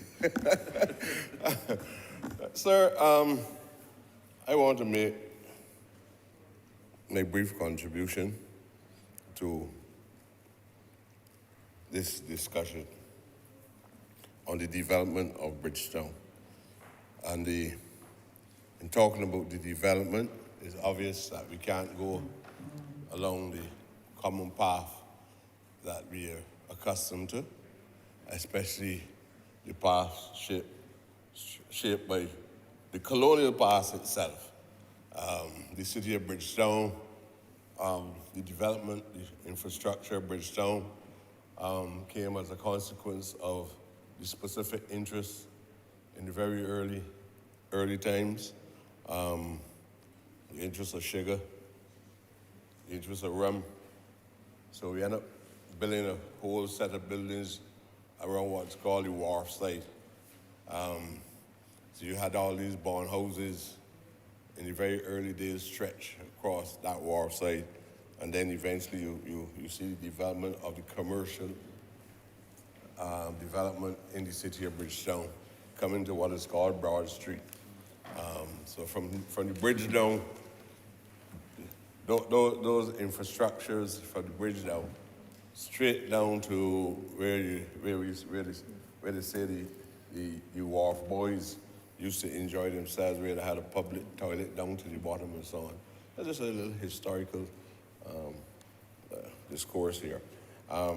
So the colonial hands, the merchants and merchant capital shaped the city of Bridgetown.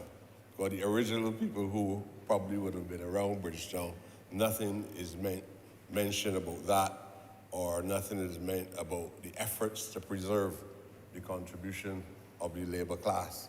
The people who are considered to be the labor class, which means that if somewhere down in the pecking order, being part of the labor class, nothing is held there, with the exception, I think, no, I can't say that, with the exception of the slave hut to the back of St. Mary's on Mason Hall Street. There's a building there, sir, that I believe if the BTI is responsible for what we're trying to achieve, and if it's responsible for also trying to achieve what I believe is a necessity, especially transforming from a colony to a republic, we should see some evidence of the modern thinking of the BTI. Because I think that is about the last one. I visited about 2 weeks or so ago, and I took some pictures. And that is, I believe that the state, we should try to find out who is the owner of that property there in Mason Hall Street. I heard there's another one somewhere around there.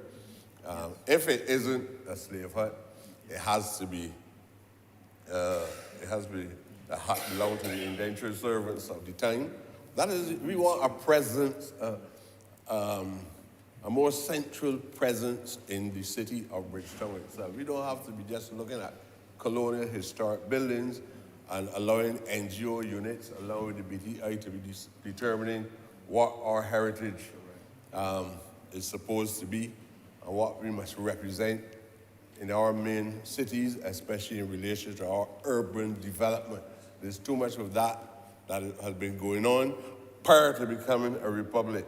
And I would expect a level of new consciousness to be influencing the direction. So the people who work hard and build the buildings don't have even a presence today of their contribution to the development of Bridgetown. There's nothing to represent labor. I probably, the leader of the main trade union movement should be the person talking about this. At least we should have some monument in the city representing the contribution of labor to the physical construct of the city of Bridgetown itself.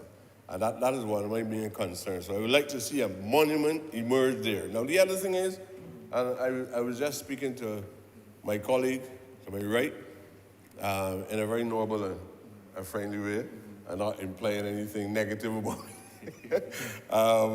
The importance of, there's a building, I think the BTI owns the property on Bay Street.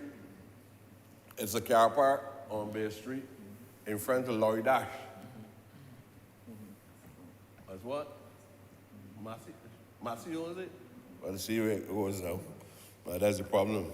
And that's why I'm always very, very, very skeptical about the ownership of these properties and where they go from one person to the other, and these people continue to perpetuate a certain impression about the contribution that we have made to the development of Barbados itself. Too many people unconsciously do not understand that they are wiping our people out of history of Barbados itself.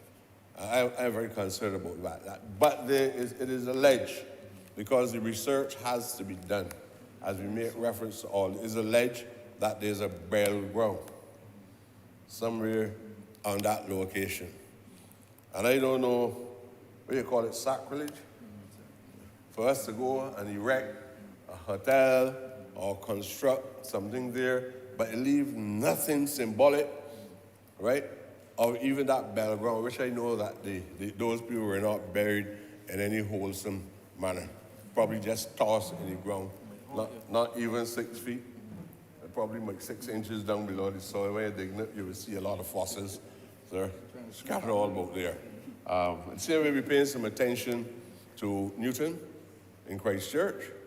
We have to understand these historic sites across Barbados is important to our development. Now, I would not condemn, and I can't condemn, at least the government for this progressive effort. It should be the central bank, rather, than just the Treasury building, because I really believe that we excluded too much. And I'm glad to see that the government decided it takes a special person to make decisions of this kind, because people don't easily upset working class people coming to live in the midst of this big commercial. These are realities that we sometimes we are afraid of talking about them. People want to know, what are you doing with these rustics coming now to live almost in the center of Broad Street? When you're taking up the Treasury building now, and ordinary people can get an opportunity.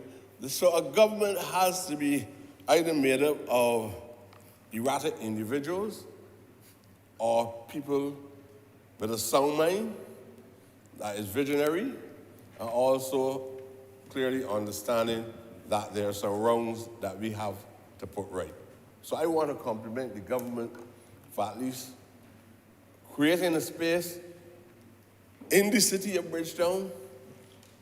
Well, I don't know, right now you're right on the borders of Broad Street itself. So while people would like to see the Hyatt, lots of people want to see Hyatt, don't want to see Nelson Street and Wellington Street. And that is the kind of mindset that we created over the last few years, because they are not supposed to be part of the city.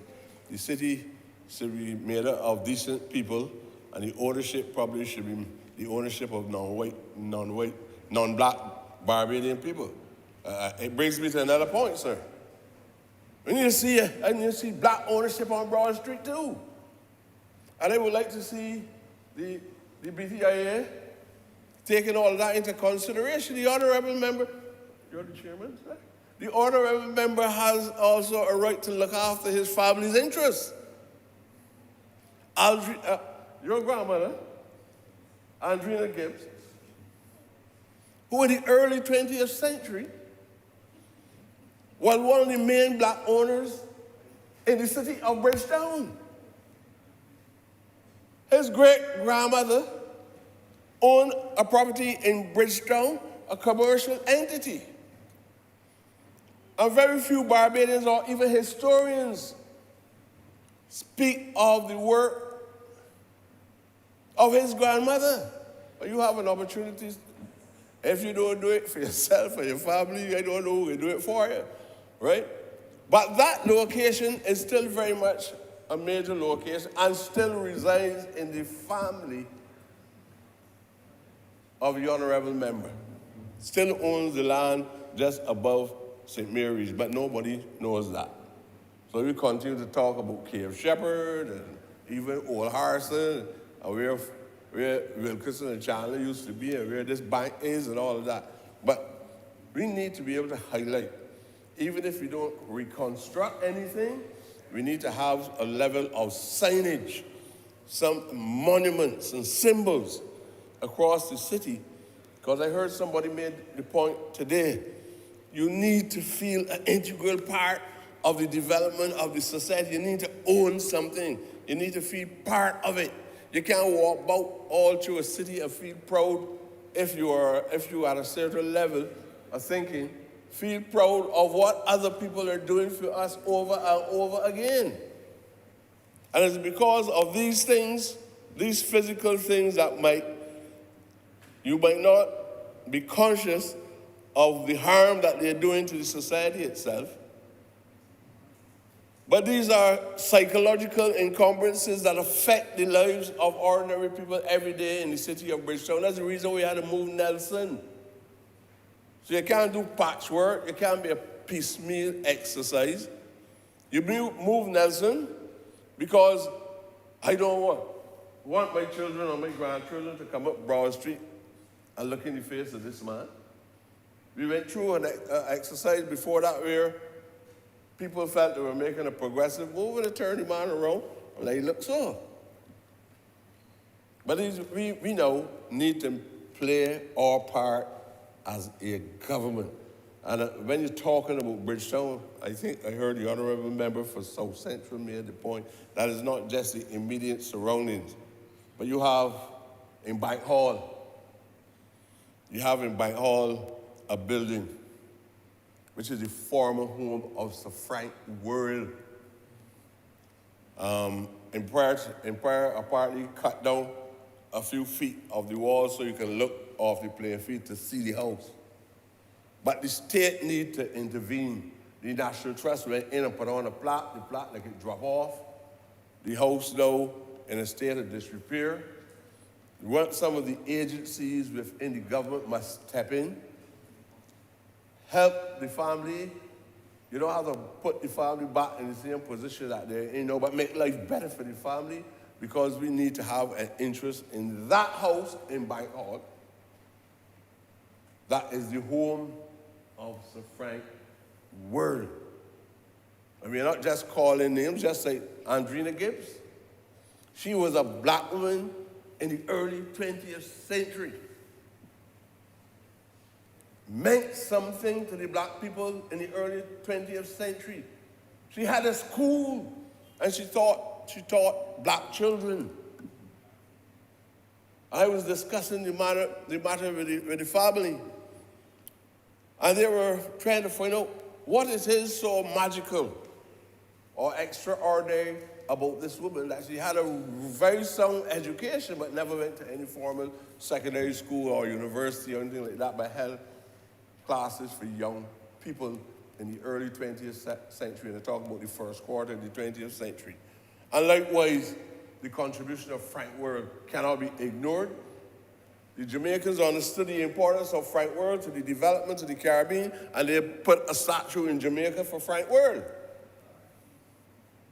We keep ignoring these things and believe because they don't have any money value, they're not important to the development of our people. But the Jamaicans understood what we did not, and still don't understand. Eric Williams was very clear, as C.L.R. James, with the contribution of Frank Worrell to the development of the people of Trinidad and Tobago. Eric Williams said that when Frank Worrell became the first black captain of the West Indies cricket team, he said that is symbolic of the representation of the political party to which he led. He was sending a message. In just a few statements, he was preaching volumes of material to us about uplifting the quality of the people that everybody ignores every day. And that's why I say the workers, people is central to the development. You know what it is in the early 50s and that when little black boys were running about on cricket fields, a British game called cricket, and then we started to produce people like Frank Worrell, a great of all times, and produce Gary Sobers too. Go to the Bayline and see Gary Sobers' house now. Go to the Bayline and see Sobers' house now. And people about here talking about cricket, go to the Bayline and see Sobers' house now. I'm talking about genuine, unavoided transformation of the society itself. As long as we We come clear and say, look, we at a different stage now. This is a republic. These are things we must do. Not debate all day and singing praise and bowing heads to the queen and a new king. I want you all to connect with the greatness of black men and women.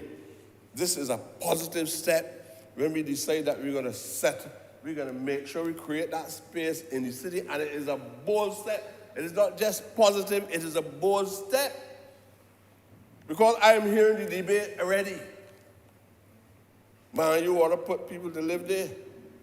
So all the things about the nice things from ground floor 1 or floor 2, the people say, you putting people to live there now?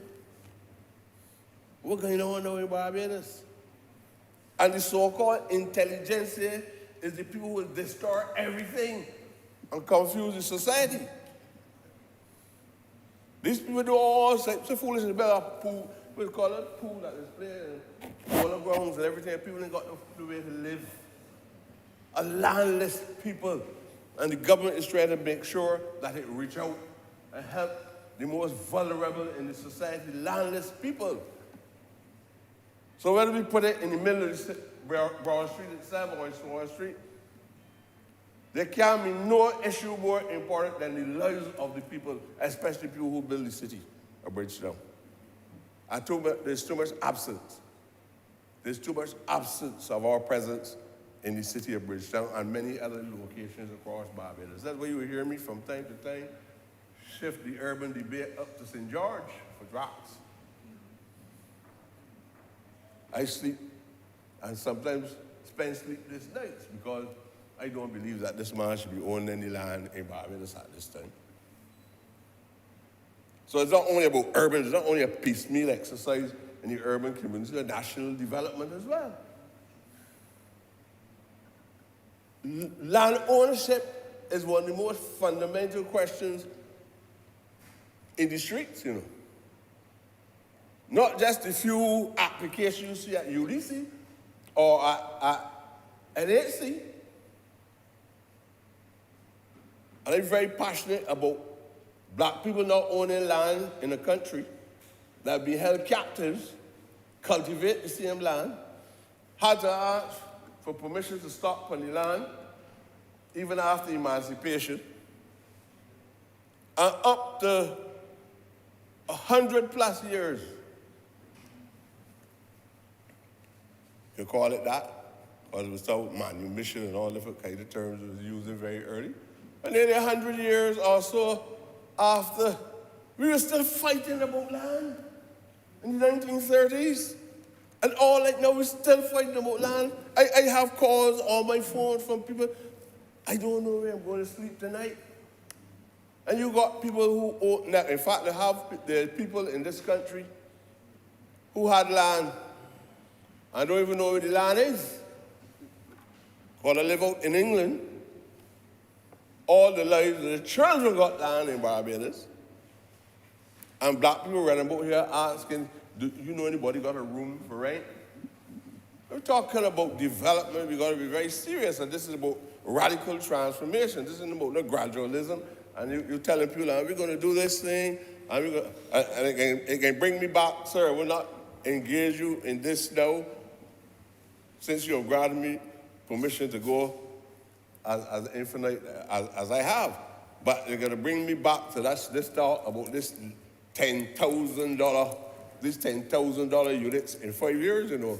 And the debate I had in here recently on trying to even get 16 units. When you're talking about national development, it's going to be, because I started to get doubts.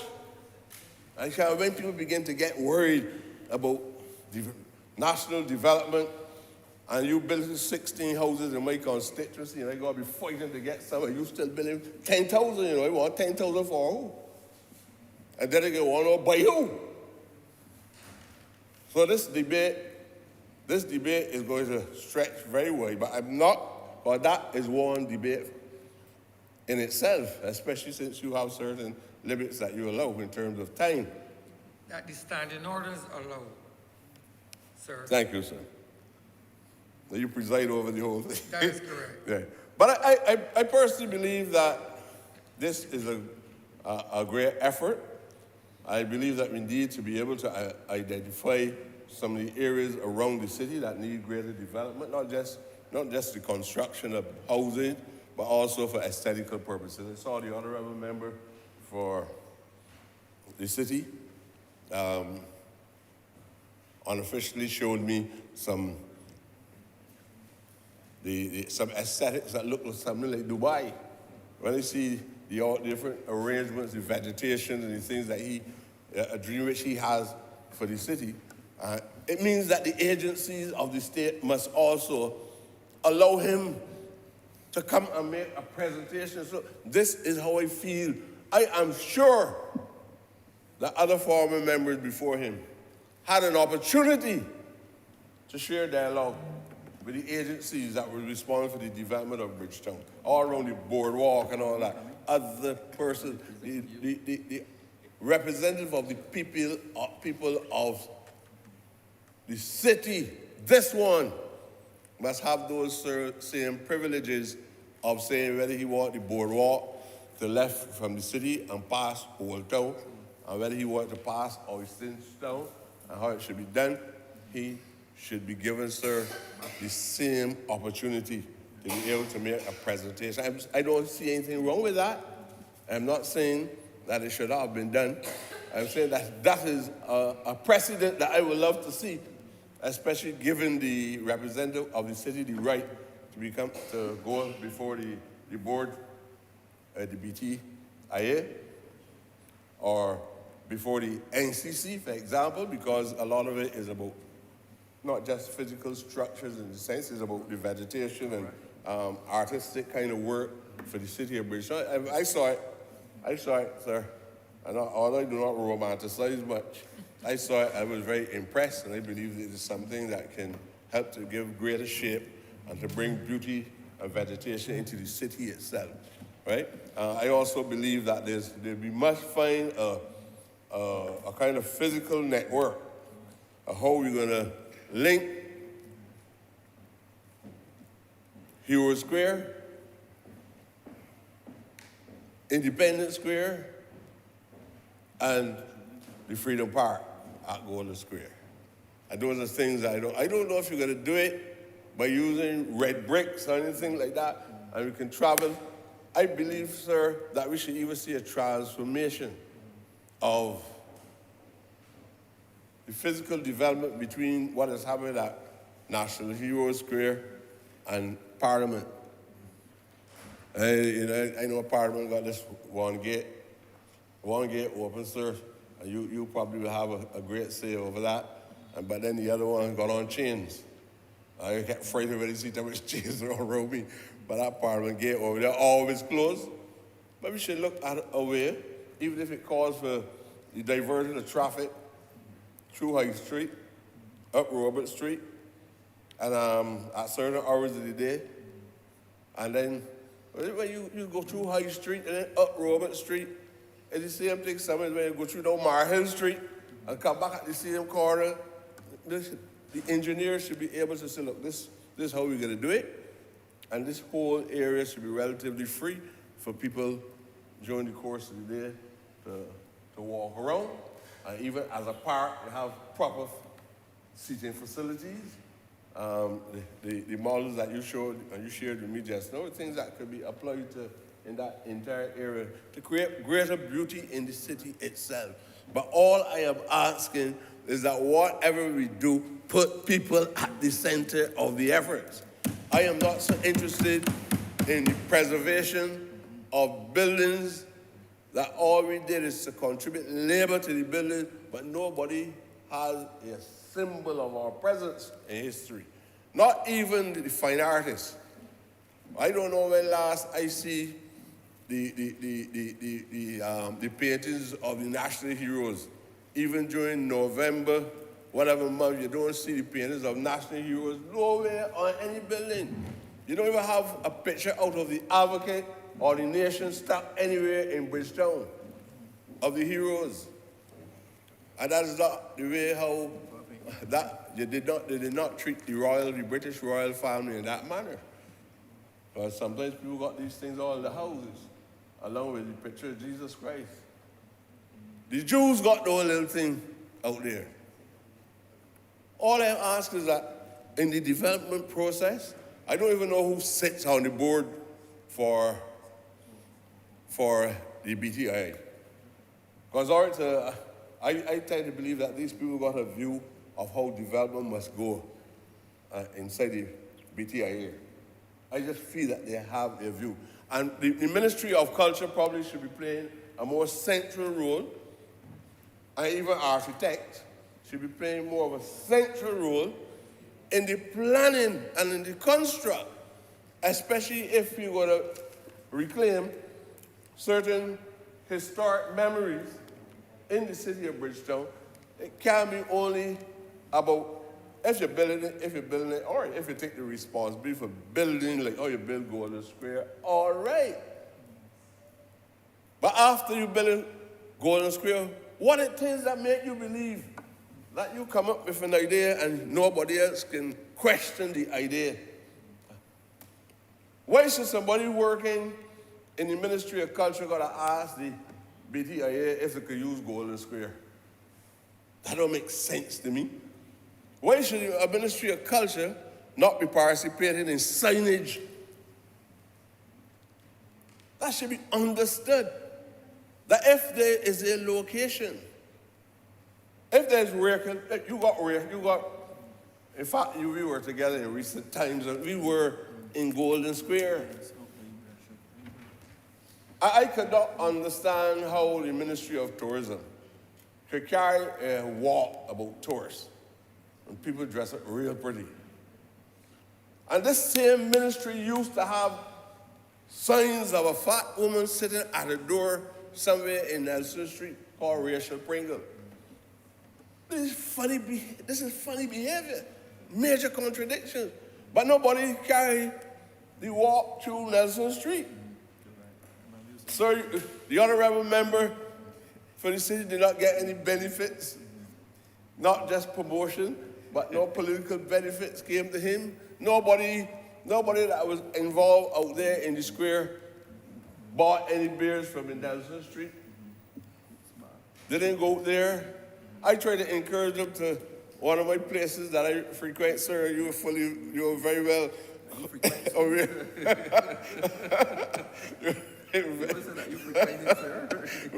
You are. We have had some good times over there, sir. The Prime Minister was present with us too. So there's not any place that is unwholesome, right? But I'm saying that we cannot, well, everybody accept this is an old trade, and whatever happens out there, let the trade continue, right? I'm supportive of the trade continuing, right? But I'm saying that tourism itself, I don't know exactly where that location is. It is called one of the first hotels that we have had in Barbados. You have an industry which is very dependent on tourism. Nobody don't know where the building is. Is where? Canary Lane? Yeah. Well, Canary Lane. Well, the honorable member for the city will take me to Canary. You want to go this evening, sir? Yeah. We need to know that where that building was. And if it's so significant to the hotel industry, that is a building that should be identified. Even the same BTIA should be able to put some money in the improvement if it needs improving, or if they come to the conclusion that it needs to remain the same form that it's in. And if you have any activities about tourism and promotion of what is Food and Rum? The Food and Rum Festival. You can't want no more food and rum across Nelson Street, no? Food, rum, and anything else in life. You get it out there. And the tourist industry, they should have had some kind of program to include the people in Nelson Street in that program. A march through Bridgetown or whatever, or walk through Bridgetown and let you know something wrong with the thinking pattern, sir. I really believe with those. I promise you, sir, that I'm going to babble one or two ideas spontaneously, out of my head. And I hope that by making those few points, and I'm serious too, sir, it can't be that costly for us to even to have paintings of outstanding Barbadians at different strategic points across the city. Can't be that costly. Something wrong. And furthermore, that the ones that we had before, we cannot even see at no time. A painting of Clement Payne, the late Honourable Barra, Grandy Adams, nobody, you cannot see anything like that in the city of Bridgetown, as though people reclaim the whole space for themselves again. And that can't happen in a republic. If you go in Havana now, you're going to see Che Guevara up on the wall, and you can see Fidel Castro's pictures on the wall of the republic. If you go in the United States of America, you see pictures of presidents, even artists. Nothing in the city of Bridgetown. That's why it is a dead city. It is almost tantamount to one of the other battlegrounds. Nothing is happening in Bridgetown. And I think that we need to take immediate steps. The agencies that are responsible need to take immediate steps to bring back some life to the city of Bridgetown. And those national heroes that we know should be featured at strategic points. And another time, sir, we will have a discussion on this place called Queen's Park. We really have the Daphne Hackett Theatre and those things. We will have a discussion on Queen's Park. Although I believe it is really one that we need to have just now, but we would be polite enough to defer such a discussion. So I just want to make that brief contribution to the discussion on what I consider to be an effort to transform the physical environment and the aesthetics of the city of Bridgetown. And I hope that the government, this is one of the initial steps in 2022, making this effort to create a new urban Barbados.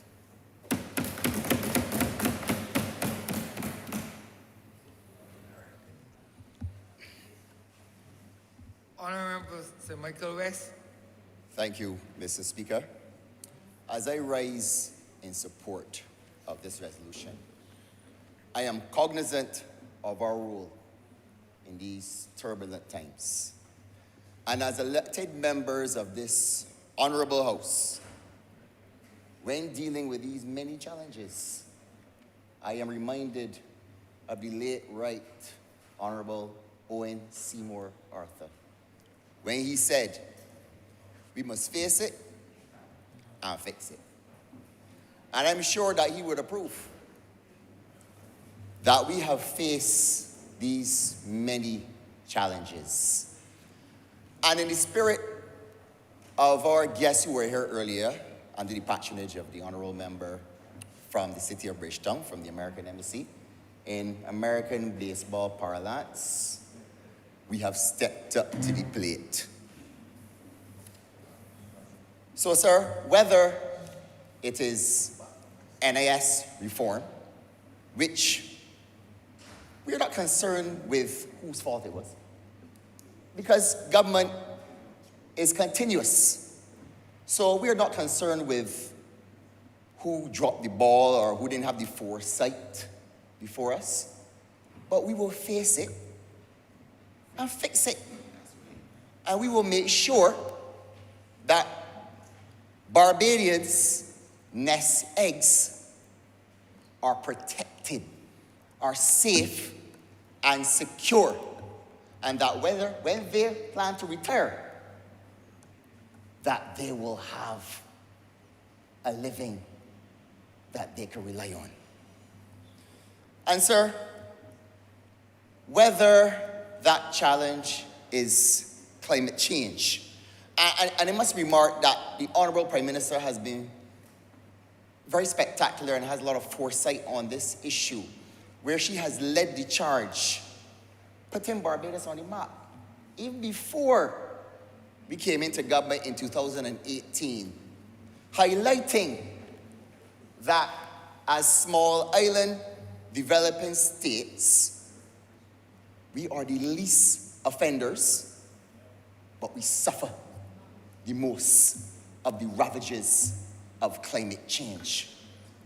All it takes is to go down to the West Coast and see the beach erosion. And it's a serious problem. And we have led the charge, Little Bim, and it's something that we can be proud of. And earlier, the honorable member from Christchurch East Central and the honorable member from St. Michael South and the honorable member from Christchurch West Central, who coined his ministry, the Ministry of Turquoise, I believe, have highlighted that creative instruments like the debt to nature swap will allow us to raise the necessary capital without further burdening Barbadians economically. And this is very innovative. And I want to applaud those honorable ministers for leading that charge in whatever capacity that they did. Whether it be COVID-19, a freak storm, a hurricane, ash fall, we have stepped up to that proverbial plate. And we took calamities and turned them into opportunities for our citizens. And every honorable member in here benefited by allowing their constituents to go and work on the ASH program, to become a COVID-19 monitor, to do the bushing, whatever it is. I believe it adds up to about 3,000 jobs. And equally, I must applaud the ministry led by the honorable member from St. James Central for emphasizing financial literacy through the Literacy Bureau.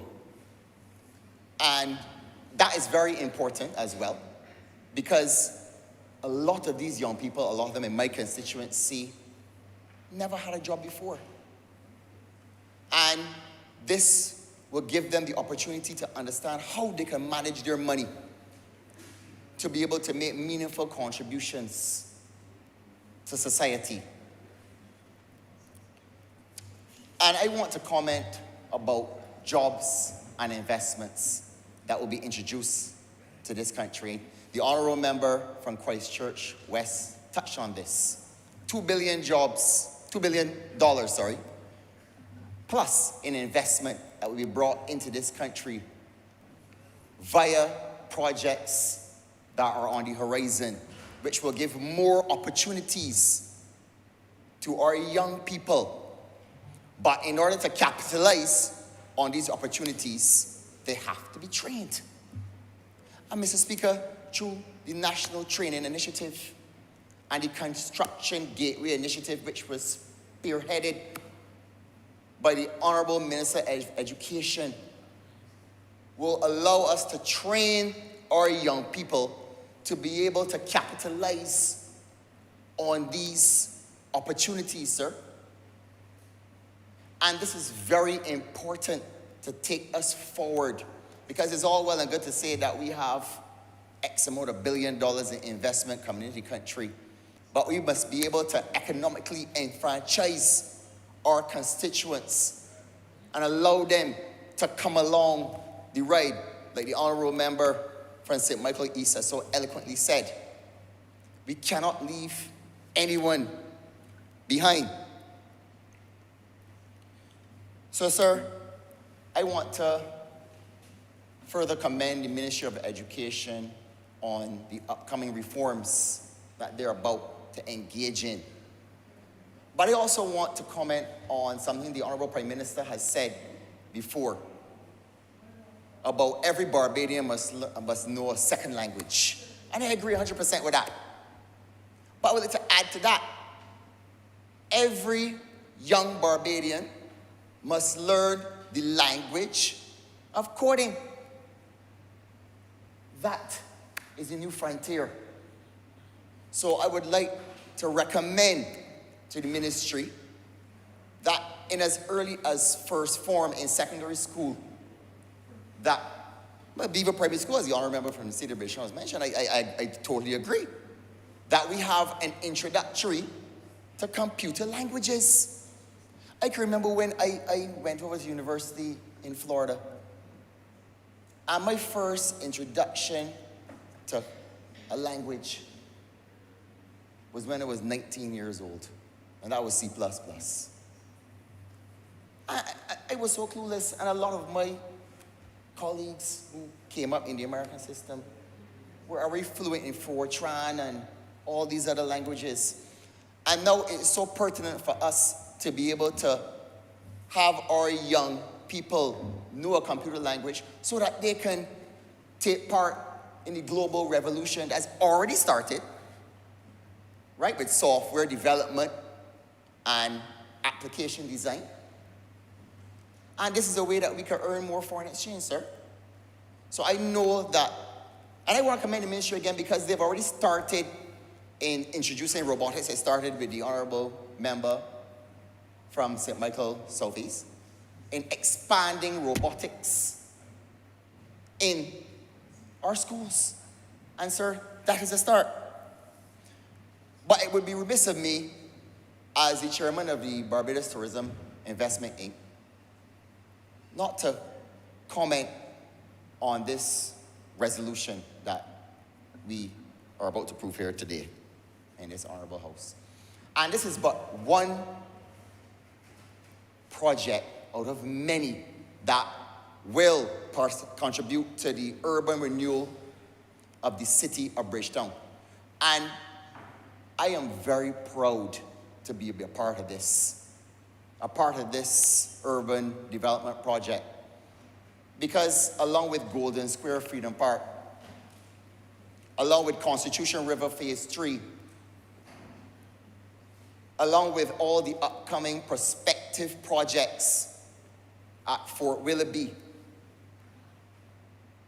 the Hyatt we talked about earlier, these are going to bring many jobs to the city of Bridgetown. I know that the honorable member from the city of Bridgetown must be ecstatic, because all of this will add up to about 6,000 jobs.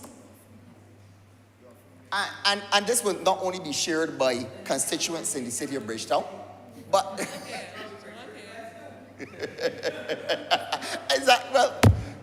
St. Michael West, Christchurch West, St. Philip West, everybody will get a piece. That's a fact. And then add that to the jobs that we have coming from Sam Lords as well. 340 jobs, as the honorable member from Christchurch West said earlier, and 1,000 jobs at the end. Simple math will tell you that 7,000 jobs right there. And everybody can get a piece. And at Sam Lords, I want to add that the honorable member from St. Philip South will be very pleased to hear that we will make sure that that hotel buys a lot of local produce from farmers in the east. And as a government, I want to add that we have been blessing the east too. Right? With the road works that are coming up.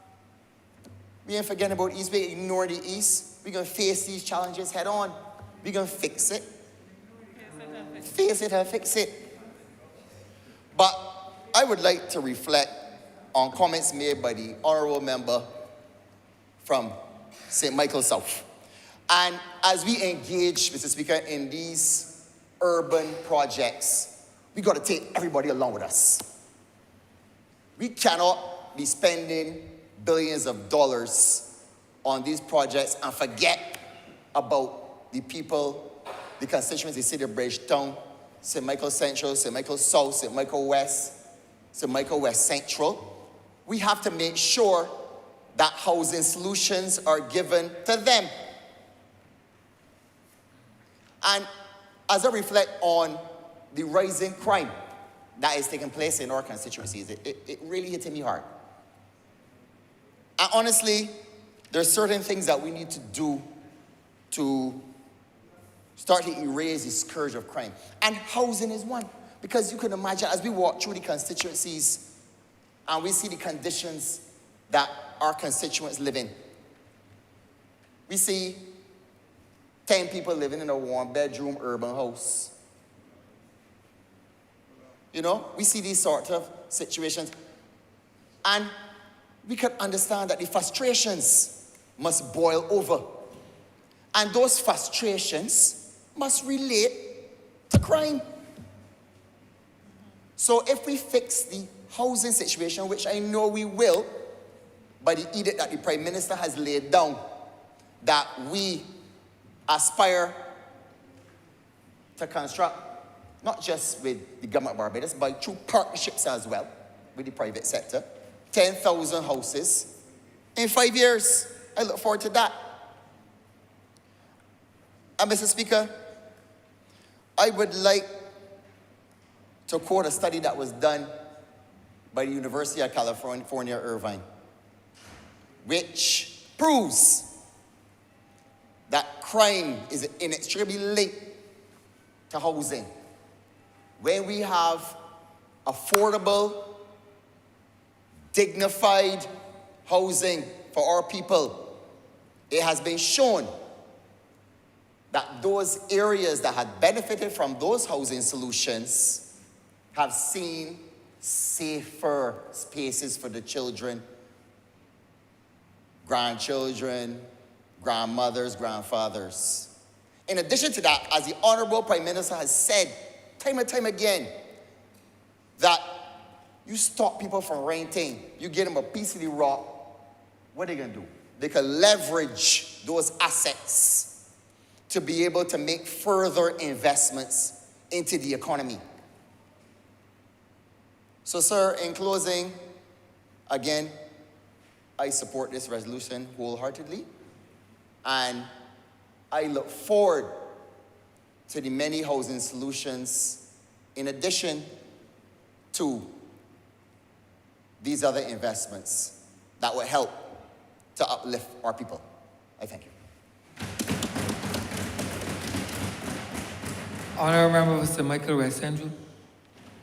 Thank you, Mr. Speaker. I will not delay the House unduly, but I believe that I would not have wanted this opportunity to pass me without complimenting the work of the Barbados Tourism Investment Inc. Indeed, the Barbados Tourism Investment Inc. Was the vision of the late Right Honourable Member for St. Peter, Mr. Owen Arthur, who, in his vision to develop and his quest to develop Barbados, sought to have a number of what I refer to as investment and developmental vehicles in order to propel urban development and investment in tourism and related projects. And certainly, that vision continues to go on. And in executing the vision, Mr. Speaker, you can see the wonderful transformation that is taking place in Barbados. And the Honourable Member for St. Michael West has the distinction now of chairing that BTII institution. And I must compliment him and his board and his staff for the outstanding work that they continue to do in transforming national development. Indeed, Mr. Speaker, the redevelopment plans in St. Michael, South Central, the area starting from the James A. Tudor roundabout, coming all the way down to Halls Road, onto the, in front of Queen's Park, onto the Constitutional River, the Spikestown initiative that the BTII would have had a hand in as well, not only lend to the national beautification of this landscape, but what it also did, Mr. Speaker, is to assist with flood mitigation in Barbados. And we have had, especially in the area, Headley's and so on, a history of flooding, severe flooding, that would have compromised individuals and businesses in that area. But I want to stress, Mr. Speaker, and I believe the chairman of the BTIA, the Honourable Member for St. Michael West, touched upon this point. And it has to do, sir, that I hope that in the fullest of time, that resources would also be allocated to other areas in St. Michael, such as St. Michael West Central, that oftentimes suffer from severe flooding in certain areas and where there is significant scope for investment. Because as we all know, Mr. Speaker, that if you have water coming downstream, it will impact not only your constituency of St. Michael Central, it would impact over my St. Michael West Central constituents and also the other areas, especially when they come ravishing through down to St. Michael West and St. Michael Northwest. So that I believe that as we build out the investment portfolio of the BTII, due consideration has to be given to other areas within Barbados, and I make a special plea on behalf of the residents of St. Michael West Central, for which the Honourable Member for St. Michael West is familiar. Mr. Speaker, I also want to make the point that there is significant, and I'll stress the point, significant scope for development in the corridor leading from what you will call the Hilton Head, the Hilton area, going north all the way down to the Harbour Road. There's significant investment in that area. There are several vacant lots. There are some buildings that could do with significant enhancement, significant refurbishment, but also properties that I do not believe are utilizing the full economic potential of the properties that they have be idle or those that are in dire need of refurbishment. And I believe that the time has come where we have to look at not only the Harbour Road, but the Princess Alice Highway. That is a prime area for additional development. We have a situation where you have the Bridgetown Port. There are several cruise passengers, who when they come to Barbados, they oftentimes will take the journey either by foot or by vehicle, Mr. Speaker. And that area, that stretch of area where there exist vacant lots and our buildings are in dire need of refurbishment, could be refurbished to take advantage of additional economic activity as we continue to build out employment for people in Barbados and opportunities for the tourists when they visit Barbados to spend some money on island to boost our tourism earnings. And we have to reach that point right as soon as possible to ensure that we have the appropriate commercial activity. Blending in with the fish market, for example. I see no good reason why we can't have some additional, you might call them restaurants or food stalls, to allow people to sample our local flying fish and other delicacies that are absolutely needed and necessary, be it when they're walking back to the cruise ship or when they're traveling from the cruise ship. And you can even incorporate, Mr. Speaker, tours into the Bridgetown Fish Market. Mr. Speaker, I recall many years ago, maybe almost 20 years ago, I had the opportunity to visit Seattle on vacation. And in Seattle, they have something called Pike's Fish Market. And if you saw what the vendors and the other professionals in the fish market would do with fish, the experience alone was a tourist attraction. And in Barbados, we have some of the finest fish vendors that you can probably ever have across the world. We have clean, very sanitary facilities in the Bridgetown market and other markets across Barbados. And I don't understand why, Mr. Speaker, we can't infuse that as part of the additional development for Bridgetown in that corridor. Mr. Speaker, for years, those assets remain on that corridor, as I referred to, lingering. And the time has come where I believe we have to make a significant investment. But I will leave it to the chairman and the board because I believe they have other plans. But we have to come back to the point where we have to make the best use of our economic land and land spaces. And the time has come when we could use the best economic value of land spaces to help us create more employment in Barbados. With redevelopment, Mr. Speaker, there are going to be jobs. There's going to be expanded economic activity. You'll get some more VAT in the Treasury so we can build out and do the things that we need to do.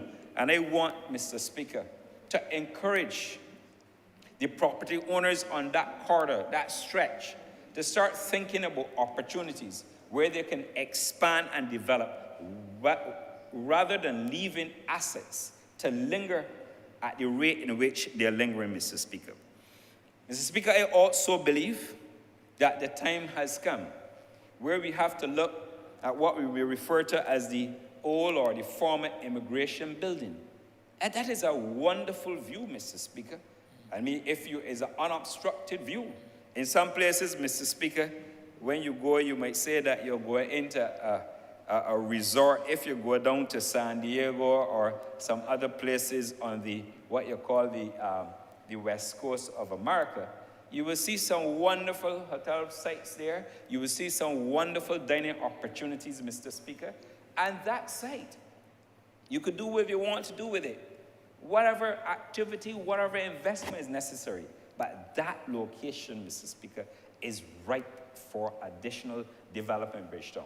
And when you realize what the Barbados Labour Party did when they were in office, in terms of the broadwalk, what we call on the Carinage, and the opportunity that exists there for maybe additional dining and bar activity to inspire again increased investment, jobs, and further economic activity in that general area. Mr. Speaker, when you drive around in the same area with the Carinage and you go around the corner, you sometimes see a building. I'm not going to call the building name, Mr. Speaker, but I drove there recently and I had an opportunity when I turned the corner there by the car park to see plywood sheets, Mr. Speaker, on the ground floor of the building in historic Bridgetown, Mr. Speaker. But I can imagine where the former representative for Bridgetown, she would perhaps have been saying, well, what are we doing with Bridgetown, Mr. Speaker? Not the government of Barbados. Let me make it clear, because the property is not owned by the government of Barbados. It is clearly owned by private sector interests. And I'm calling on the private sector interests that they ought, maybe they have plans to build it out, but the plywood sheets have been there for far too long, Mr. Speaker. And I would like them, sir, to really start making amends there and to really make it a little bit more beautiful and make it a little bit more exciting and tasteful to the eye, Mr. Speaker, for especially those who live here and those who come to visit us. Because, you know, from time to time, we have people who come to Barbados as visitors and who will obviously take in some sightseeing.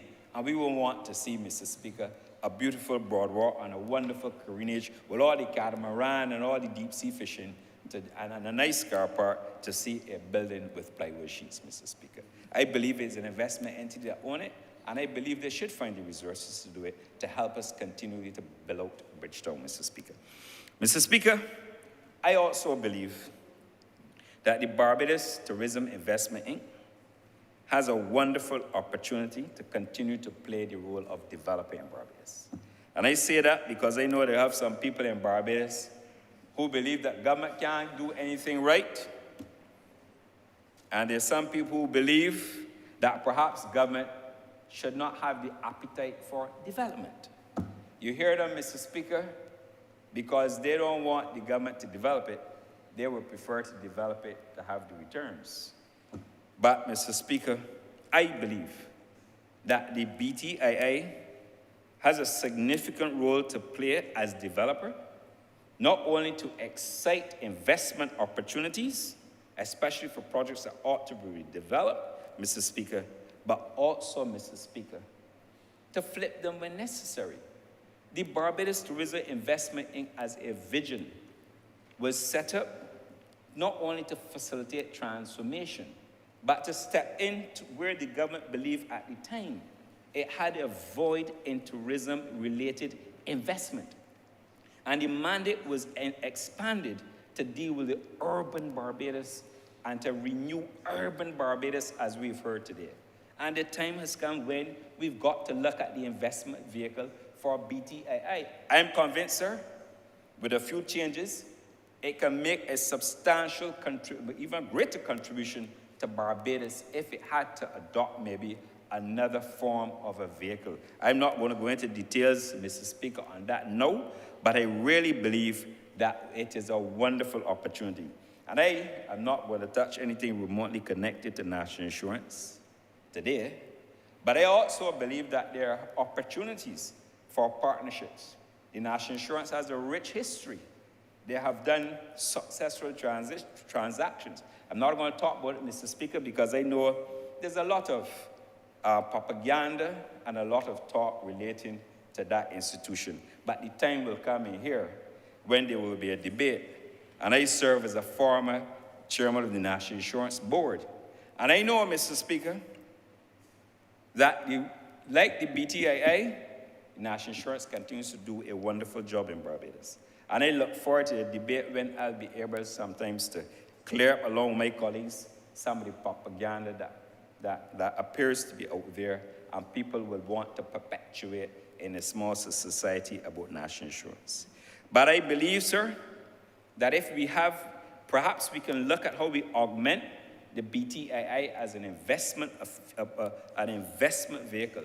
And, Mr. Speaker, open it up for wider public participation so that people who like to invest in projects, Barbadians, not talking about all institutions now, Barbadians who could invest in a similar vehicle like BTII and get some wonderful returns. Because when you look and see what they're doing at Sam Lawrence, they're building out significant infrastructure, and the government must never be afraid, Mr. Speaker. I come from the private sector, I know it well. If somebody comes down and like somebody better than you, and they want to pay you a multiple of earnings for it, there's no harm, Mr. Speaker, because it's still here in Barbados, and that is how you earn money. And other Barbadian-based investment firms continue to do the same in Barbados and outside of Barbados. And we have perhaps to look at that. It is something we can look at down the road. But I really want to close by asking those property owners who own property on that stretch, see what they can do, undertake their feasibility plans, maybe they've already done so, but to see how best they can leverage and utilize their assets, starting from what I call the corridor by the Hilton Head, you might call it Bay Street, going north all the way down to the Harbor Road, which constitutes a wonderful investment opportunity for the country. And if the BTII is so capitalized and can afford to take on additional projects, because I understand the fiscal space we are in, it will be even a greater opportunity for Barbadians to own institutions, iconic as they could be in the future. So, Mr. Speaker, I intended not to speak this long, but I felt I had to join the debate because the residents of St. Michael West Central would have wanted me to join this debate, not only to represent their interests and to ask for any future assistance that potentially could come their way, but also they would have wanted me to speak on this topic because if it could create additional employment opportunities, those residents and constituents in St. Michael West Central will also have an opportunity to have a job in new enterprises and grow like anybody else, Mr. Speaker, and own a piece of this rock as well. And with that, Mr. Speaker, I'm obliged. Honourable Member for Christchurch West. Thank you very much, Mr. Speaker. First, let me thank all honourable members that spoke in the debate. I honestly didn't think that such a simple resolution would have garnished so many people to want to contribute. But it shows how important our capital city is. It might be in the city of Bridgetown, but it belongs to all of Barbados. And I think that's the important point. And all of us have constituents that want to benefit from housing. All of us have constituents that come here to transact business. All of us have a vested interest in our capital city. And that's the important point that comes over. And I also want to remind honourable members that this is not a one-off. This is part of a program that the Ministry of Housing, when I first was at the Ministry of Housing, we started. Because we didn't start with the Treasury building. You know, we started a rejuvenation program.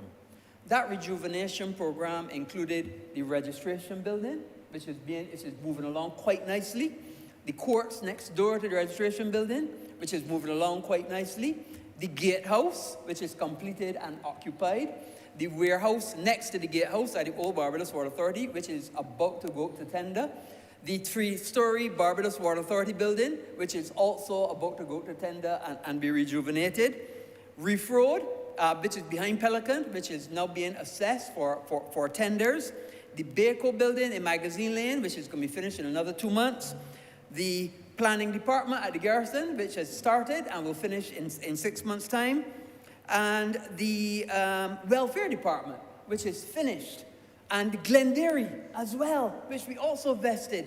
So we have been on a very persistent and consistent program to rejuvenate all of these buildings that were disused and are being put back into productive use. And this is but one. But this is one in the center of Bridgetown. So I heard all honorable members. I appreciate that we have lots of work to do. Queen's Park is another one. The honorable member was it Michael West. I guess he suggested whether it should be named Queen's Park or some other name. I don't know. But we are looking to make that a cultural center for Bridgetown as well, where we have artists in residence, where we have people doing paintings, people that can come and play music, learn how to play music, all sorts of things right there in what is currently called Queen's Park. So this is part of, we see it coming in pieces, but it is a part of a complete vision that the Prime Minister and the BTII and the people at Planning and Development have to be able to rejuvenate all the buildings, bring the city back, and bring Barbados into the 21st century as a strong and proud nation that we are as a people. And that is the whole basis of this. And that is why money spent on the people of Barbados is always money well spent. And those 2 words, Mr. Speaker, I would ask that this resolution do not pass. The question is that this resolution do not pass. All those honourable members in favor, please say aye. Those against, please say no. We think the ayes have it. This resolution now stands passed.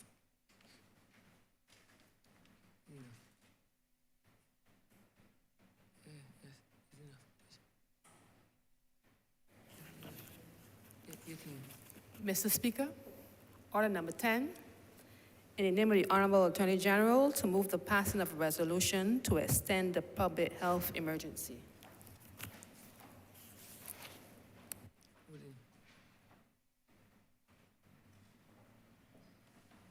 Honourable member for St. Michael West Central. Thank you very much, Mr. Speaker. I rise to move the passing of this resolution on order number 10 of the order paper, which deals with the proclamation under Section 28(1) of the Emergency Management Act, Cap 160A.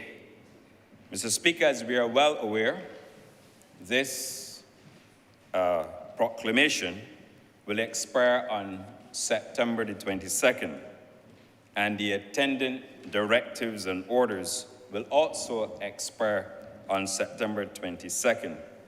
Mr. Speaker, as you are aware, members are aware, the COVID-19 pandemic in Barbados is on a downward trajectory. Indeed, we have moved from a positivity rate of 41% going back to July, where up to yesterday we only had a 15% positivity rate. Overall, the positivity rate has been declining. If you compare this week to the previous week, we would have declined by some 43%. Now, over the last few months, a number of changes were made to the directives. Those changes included no testing at our ports of entry for incoming unvaccinated travelers. We also reduced the period of isolation from 10 days to 7, and we also removed the 3 feet physical distancing mandate in the last directive that we published. Now, the Ministry of Health and Wellness, Mr. Speaker, continues to our commitment to reviewing not only local information, regional information, and international evidence as we make the appropriate recommendations in respect of how to relax restrictions while at the same time paying attention to public health evidence, and that is absolutely critical. I really want to commend Barbadians for staying the course with us, for their patience, Mr. Speaker, for their understanding, for their empathy during what we describe as uncertain times in respect of this COVID-19 pandemic. It's been a very long and difficult road for families, for businesses, and even government, Mr. Speaker. But I would like to ask the Barbadian population for their continued support in the interests of their health, Mr. Speaker, and in advancing our economic fortunes. Mr. Speaker, the Ministry of Health and Wellness continues to be very concerned with the death toll, particularly those 70 years and older. We're seeing, obviously, the numbers on a daily basis when the numbers are published. And the death rate in that particular target group, Mr. Speaker, remains a source of concern.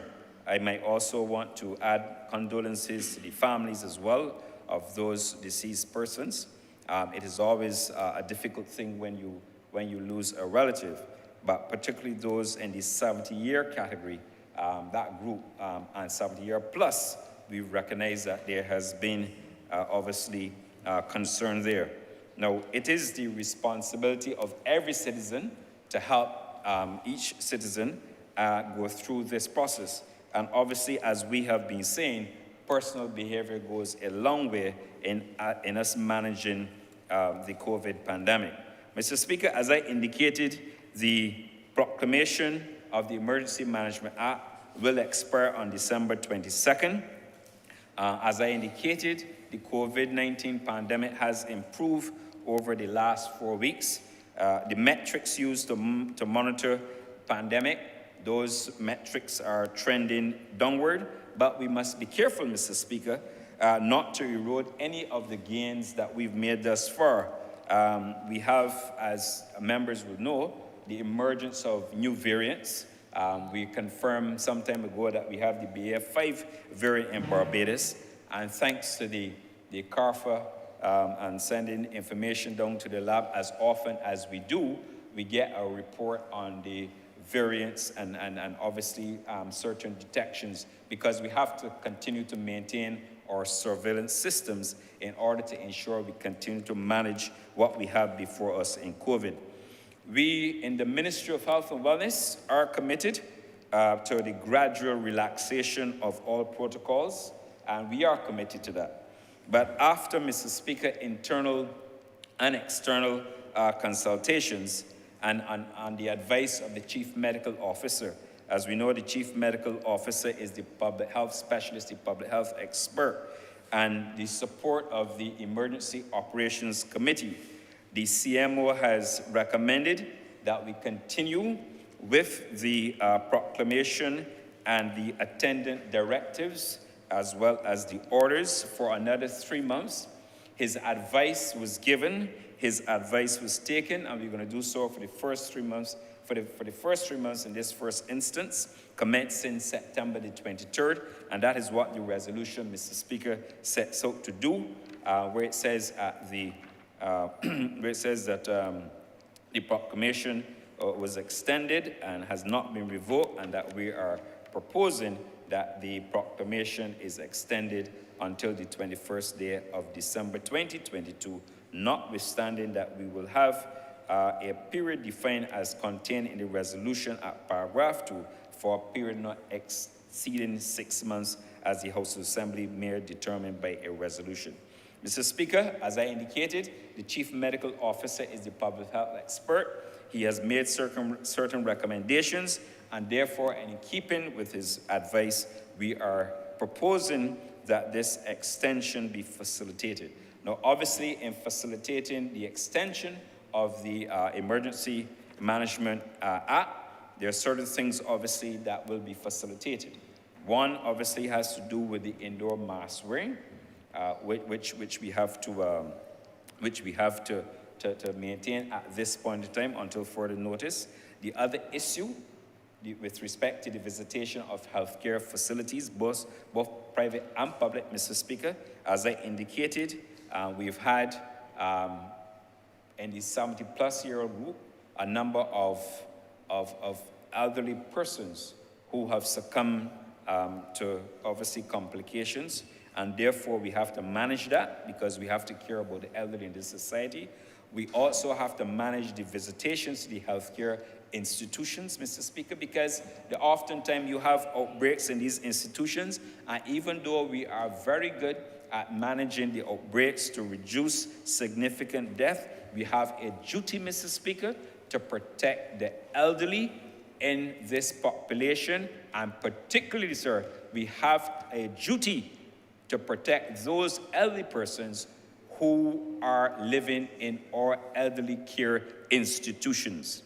Mr. Speaker, the mandate, the extension of the Emergency Management Act will also continue to facilitate the work of the COVID-19 monitoring unit. That unit has done the country proud. It has been able to help us in the ministry manage the spread or reduce the spread of COVID within the community, and therefore that unit will continue to be operationalized. The other issue is that we've had, because of our memorandum of understanding with the government of Cuba, we have some Cuban professionals who are here, who work tirelessly, Mr. Speaker, in the COVID-19 response and continue to do so. And it is critical that we retain those persons, those medical professions from Cuba, and to continue with those medical professionals from Cuba, the Emergency Management Act would allow such. Mr. Speaker, I know that there are individuals who would be asking why we are extending the Emergency Management Act, but we have a duty to do so. And I believe that I would have addressed the issue, especially the care for the elderly, the COVID monitoring unit, Mr. Speaker, and also those who are here. Mr. Speaker, I continue to give this honorable chamber the assurance that as we review the evidence, like I said, we have to benchmark it not only locally, we have to look at what's happening in the region and what is happening internationally. I give the House the assurance that appropriate changes will be made, recommendations are made by the Emergency Operations Committee. The CMO will sit down, assess the facts, and therefore make a further determination. Now, Mr. Speaker, there are several people who speak on COVID. They don't have a public health background, and it is one thing for a person without a public health background to be challenging people in public health. But I can tell you that this country is a blessed country. It's blessed with excellent human resources, and those persons who are trained in public health have helped us to steady the ship during COVID, and they've also helped us to steady this ship outside of COVID whenever we are faced with emerging public health emergencies. Mr. Speaker, you know, the world has changed. The world has changed. And today it could be COVID, tomorrow it could be something else. And we are faced with emerging health emergencies, and we have to manage them. And the fact that we have trained public health specialists who can make the appropriate recommendations and advice to the ministry, to the minister, and obviously to those who matter in the decision-making train.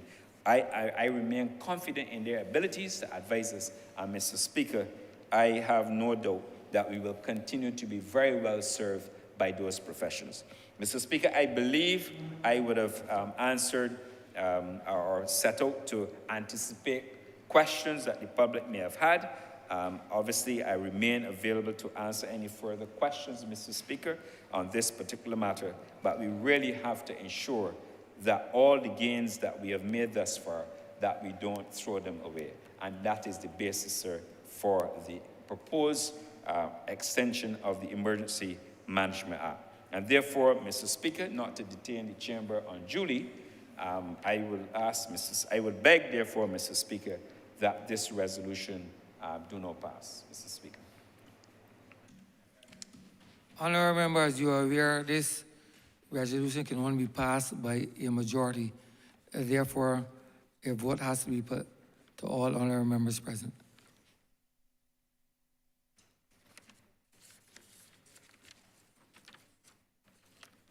So, the question is therefore that this resolution do not pass.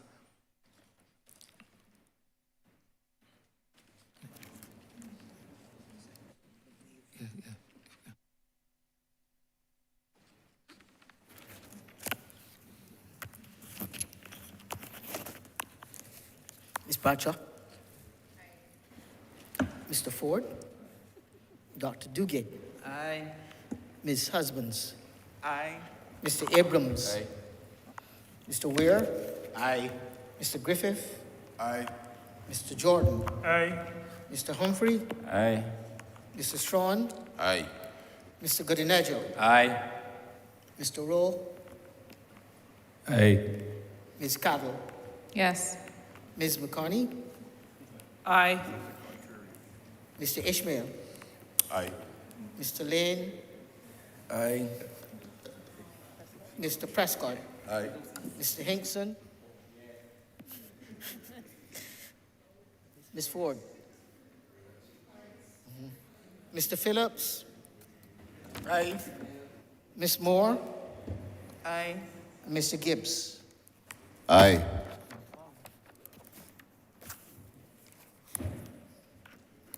Joshua have been read. 22 members.